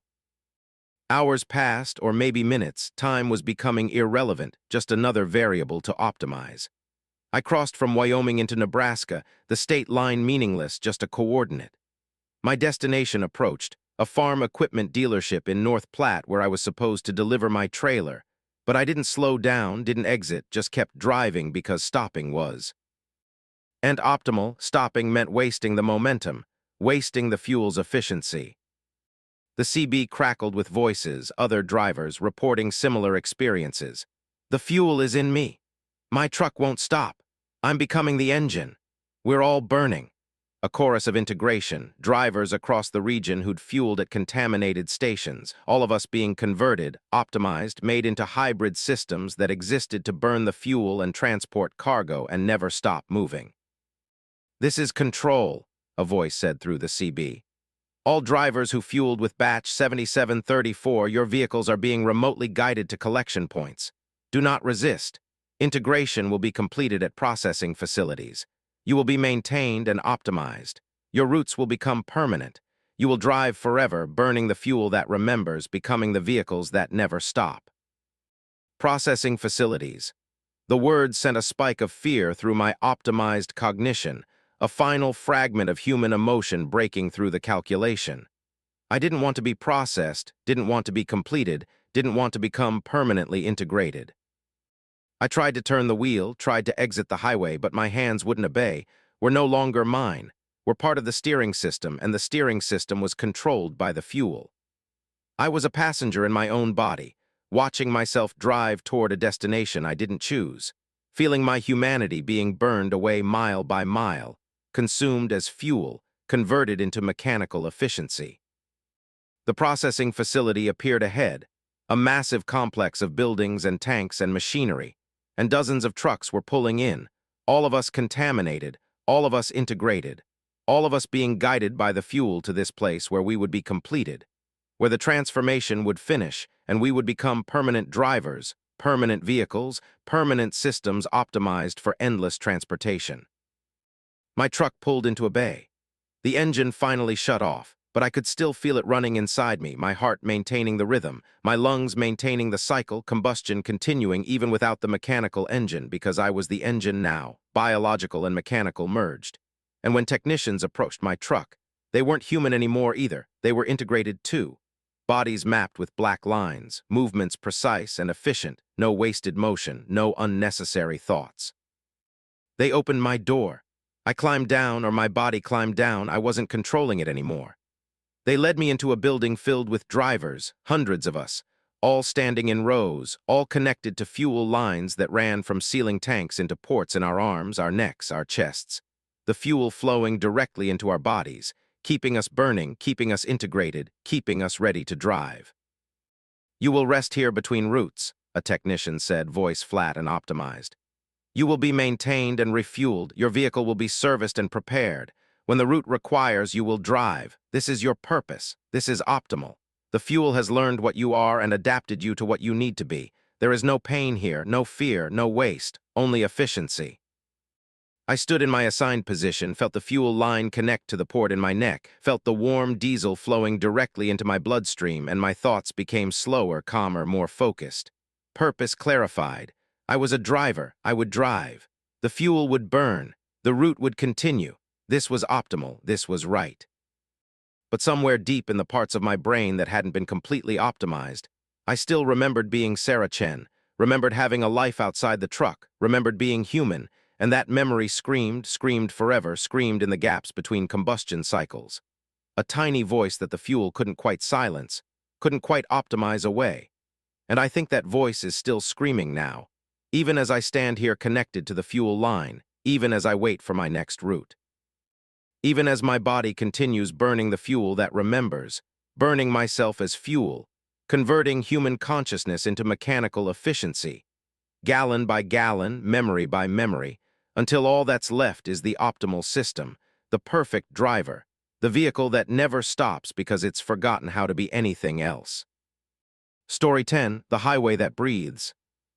The asphalt under my tires was expanding and contracting in rhythm, the road surface rising and falling like a chest, inhaling and exhaling. And when I tried to maintain steady speed, the truck accelerated and decelerated with the road's rhythm, pulled along by something that wasn't gravity or traction but respiration, the highway breathing and my vehicle caught in its lungs. Michael Torres, 49, hauling electronics from California to Colorado for digital transport for 16 years. And I'd driven I-70 through Utah 1,000 times, but it had never breathed before, had never been alive, had never pulled me into its respiratory cycle, like I was oxygen to be absorbed. This was June 21st, 2023. Summer solstice, longest day of the year, sun blazing at 2 in the afternoon, temperature 107 degrees, heat waves rising from the asphalt, but the waves weren't random. They were rhythmic, pulsing, synchronized with the road's breathing. And I realized the heat wasn't causing the waves were causing the heat, the road exhaling warm air with each contraction. I slowed down, trying to break free from the rhythm, but the road pulled me forward during its inhale, held me back during its exhale, controlling my speed regardless of what I did with the accelerator. I was trapped in its breathing, carried along, one vehicle among many. Because when I looked around, I saw other trucks and cars moving in the same pattern, all of us rising and falling together, all of us breathing with the highway. My CB radio filled with confused voices. "Anyone else feeling this? The road's moving. I can't control my speed. Something's wrong with I-70. drivers noticing the same thing, all of us caught in the same respiratory cycle, all of us being breathed by the highway. I grabbed the mic. "This is Tours, how long has this been happening?" A voice responded immediately, female, panicked. "About 30 miles back. Road started moving at mile marker 147. It's getting stronger. The breathing is getting deeper, more powerful. I think we're going deeper into its lungs." Deeper into its lungs. The phrase made my chest tighten. If the highway was breathing, if we were inside its respiratory system, then where were we going? Into its body, into some organ that processed vehicles the way lungs process air. The road tilted. Not dramatically, but enough to notice, angling downward, and I felt my truck being drawn forward, pulled by the inhale, descending into something, and through the heat waves. I saw the highway ahead disappearing into the ground, not a tunnel, just the road itself diving underground, continuing its path beneath the surface. I tried to brake, tried to stop before reaching the descent, but the road's breathing was too strong, the inhale pulling me forward with force that overwhelmed my brakes, and I rolled down the slope, underground into darkness illuminated only by my headlights and the headlights of the vehicles around me, all of us descending together, breathed into the highway's body. The temperature rose, 110 degrees inside my cab, 115. The air was thick, humid, like being inside something biological, something warm and wet and alive. The road's surface was softer here, not quite asphalt anymore, something more yielding, and my tires left impressions in it, temporary marks that filled in behind me like the road was healing itself. The walls of the underground passage were pulsing, contracting and expanding with the breathing rhythm, and they weren't stone or concrete. They were lined with something that looked like tissue, vascular and pink, and I could see fluids moving through them, transport systems, the highway's circulatory network maintaining its biology. We were inside something alive. That fact was undeniable now. I-70 through Utah wasn't a road anymore, or had never been just a road, had always been an organism that looked like asphalt and concrete, but was actually biological. A creature that mimicked infrastructure to attract vehicles, to draw them in, to breathe them into its body for purposes I couldn't understand and didn't want to imagine. The passage opened into a vast chamber, and I found myself in a space like a lung, a massive cavity filled with vehicles, hundreds of trucks and cars arranged in rows like alveoli, and the chamber was expanding and contracting, the walls moving in and out, breathing, and with each breath, I felt something being extracted from my truck, something essential, and when I checked my fuel gauge, it was dropping, the highway absorbing my diesel, drinking it through the road's surface, feeding on the vehicles it had captured. I tried to turn around, but there was nowhere to turn. The chamber was packed with vehicles, all of us trapped, all of us being drained, and I could see drivers in other trucks. See them pounding on their windows, shouting silently, trying to escape while the highway breathed and fed and kept us imprisoned in its lung. My fuel gauge hit empty. The engine sputtered, died. I was stranded, powerless, no way to move even if there was somewhere to go. Around me, other engines were dying too, one by one, vehicles going silent as the highway finished draining them. And in the silence, I could hear the highway's heartbeat, deep and slow, resonating through the walls, a massive organ pumping somewhere deeper in the organism's body. The walls of the lung began to secrete something. A clear fluid that dripped from the ceiling, landed on my windshield, began to sow. Elving it, not with acid but with enzymes, biological processes breaking down the glass, the metal, the plastic. And I realized the highway wasn't just feeding on fuel. It was digesting the vehicles themselves, breaking them down, absorbing their components, recycling them into whatever biological materials it needed to grow, to expand, to become more highway. I climbed into the sleeper berth, away from the windshield that was dissolving, but the digestive fluid was seeping in through the vents, through the seals around the doors, filling the cab with its chemical smell, and my skin burned where it touched me, not painful yet, but warning of pain to come. My CB radio still worked, running on battery power. Voices filled the channel, other drivers trapped in other chambers, other parts of the highway's body. We're in some kind of stomach. The acid is everywhere. My truck is melting. We're being digested. Hundreds of drivers, maybe thousands, all of us consumed by the highway, all of us being processed, broken down, absorbed. I tried my phone. No signal. We were too deep underground, or the highway's body blocked transmissions, or signals were irrelevant inside an organism that didn't follow technological rules. I was isolated, alone, trapped in a dissolving truck inside a living highway's lung. And nobody on the surface knew, nobody could help, nobody would even know to look for me here. The digestion accelerated. My windshield was gone, dissolved completely, and the fluid was pouring in, pooling on the floor, rising. And I climbed onto the bunk, trying to stay above it. But the fluid kept coming, kept rising, and my skin was burning now where it touched me, clothing dissolving, flesh starting to break down. And I knew I had minutes, maybe less, before I dissolved completely. Through the opening where my windshield had been, I could see the other vehicles in various stages of digestion, some reduced to skeletal frames, some just puddles of melted materials, and I wondered how long I'd been here, whether time passed normally in the highway's body or whether minutes here were hours on the surface, whether days had passed while I experienced only hours, whether I'd already been missing long enough for people to give up searching. The walls of the lung contracted harder, faster, the breathing becoming more intense, and I realized the highway was working to digest us, to process us quickly, to make room for the next breath, the next intake of vehicles, the next meal. We weren't the first. We wouldn't be the last. The highway was a predator, a trap, a creature that looked like infrastructure but existed to consume travelers, and it had been doing this for how long? Years, decades, centuries. How many vehicles had been breathed into its body and never emerged? The fluid reached my face. I held my breath, but it was pointless. The enzymes were already breaking down my lungs from inside, dissolving the alveoli, turning my respiratory system into liquid, and I felt myself coming apart, cells separating, tissues losing cohesion, my body reverting to component molecules that the highway could absorb and use. My last thought as my brain dissolved was that I was becoming part of the highway, my atoms being incorporated into its structure. My carbon used to build new asphalt. My iron used to strengthen its tissues.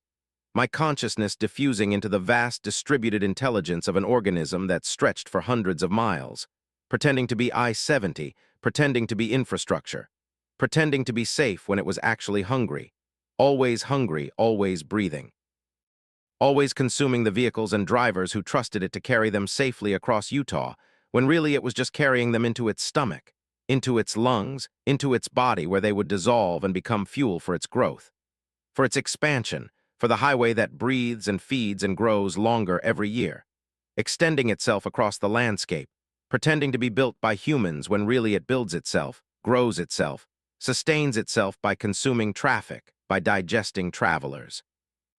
By being a predator that looks exactly like the thing we need most, the thing we can't avoid, the thing we drive on every day without realizing we're driving into a mouth that only looks like a road until it's too late, and the mouth closes, and the breathing begins, and we're pulled down into lungs that digest instead of oxygenate, into a body that processes vehicles the way bodies process food.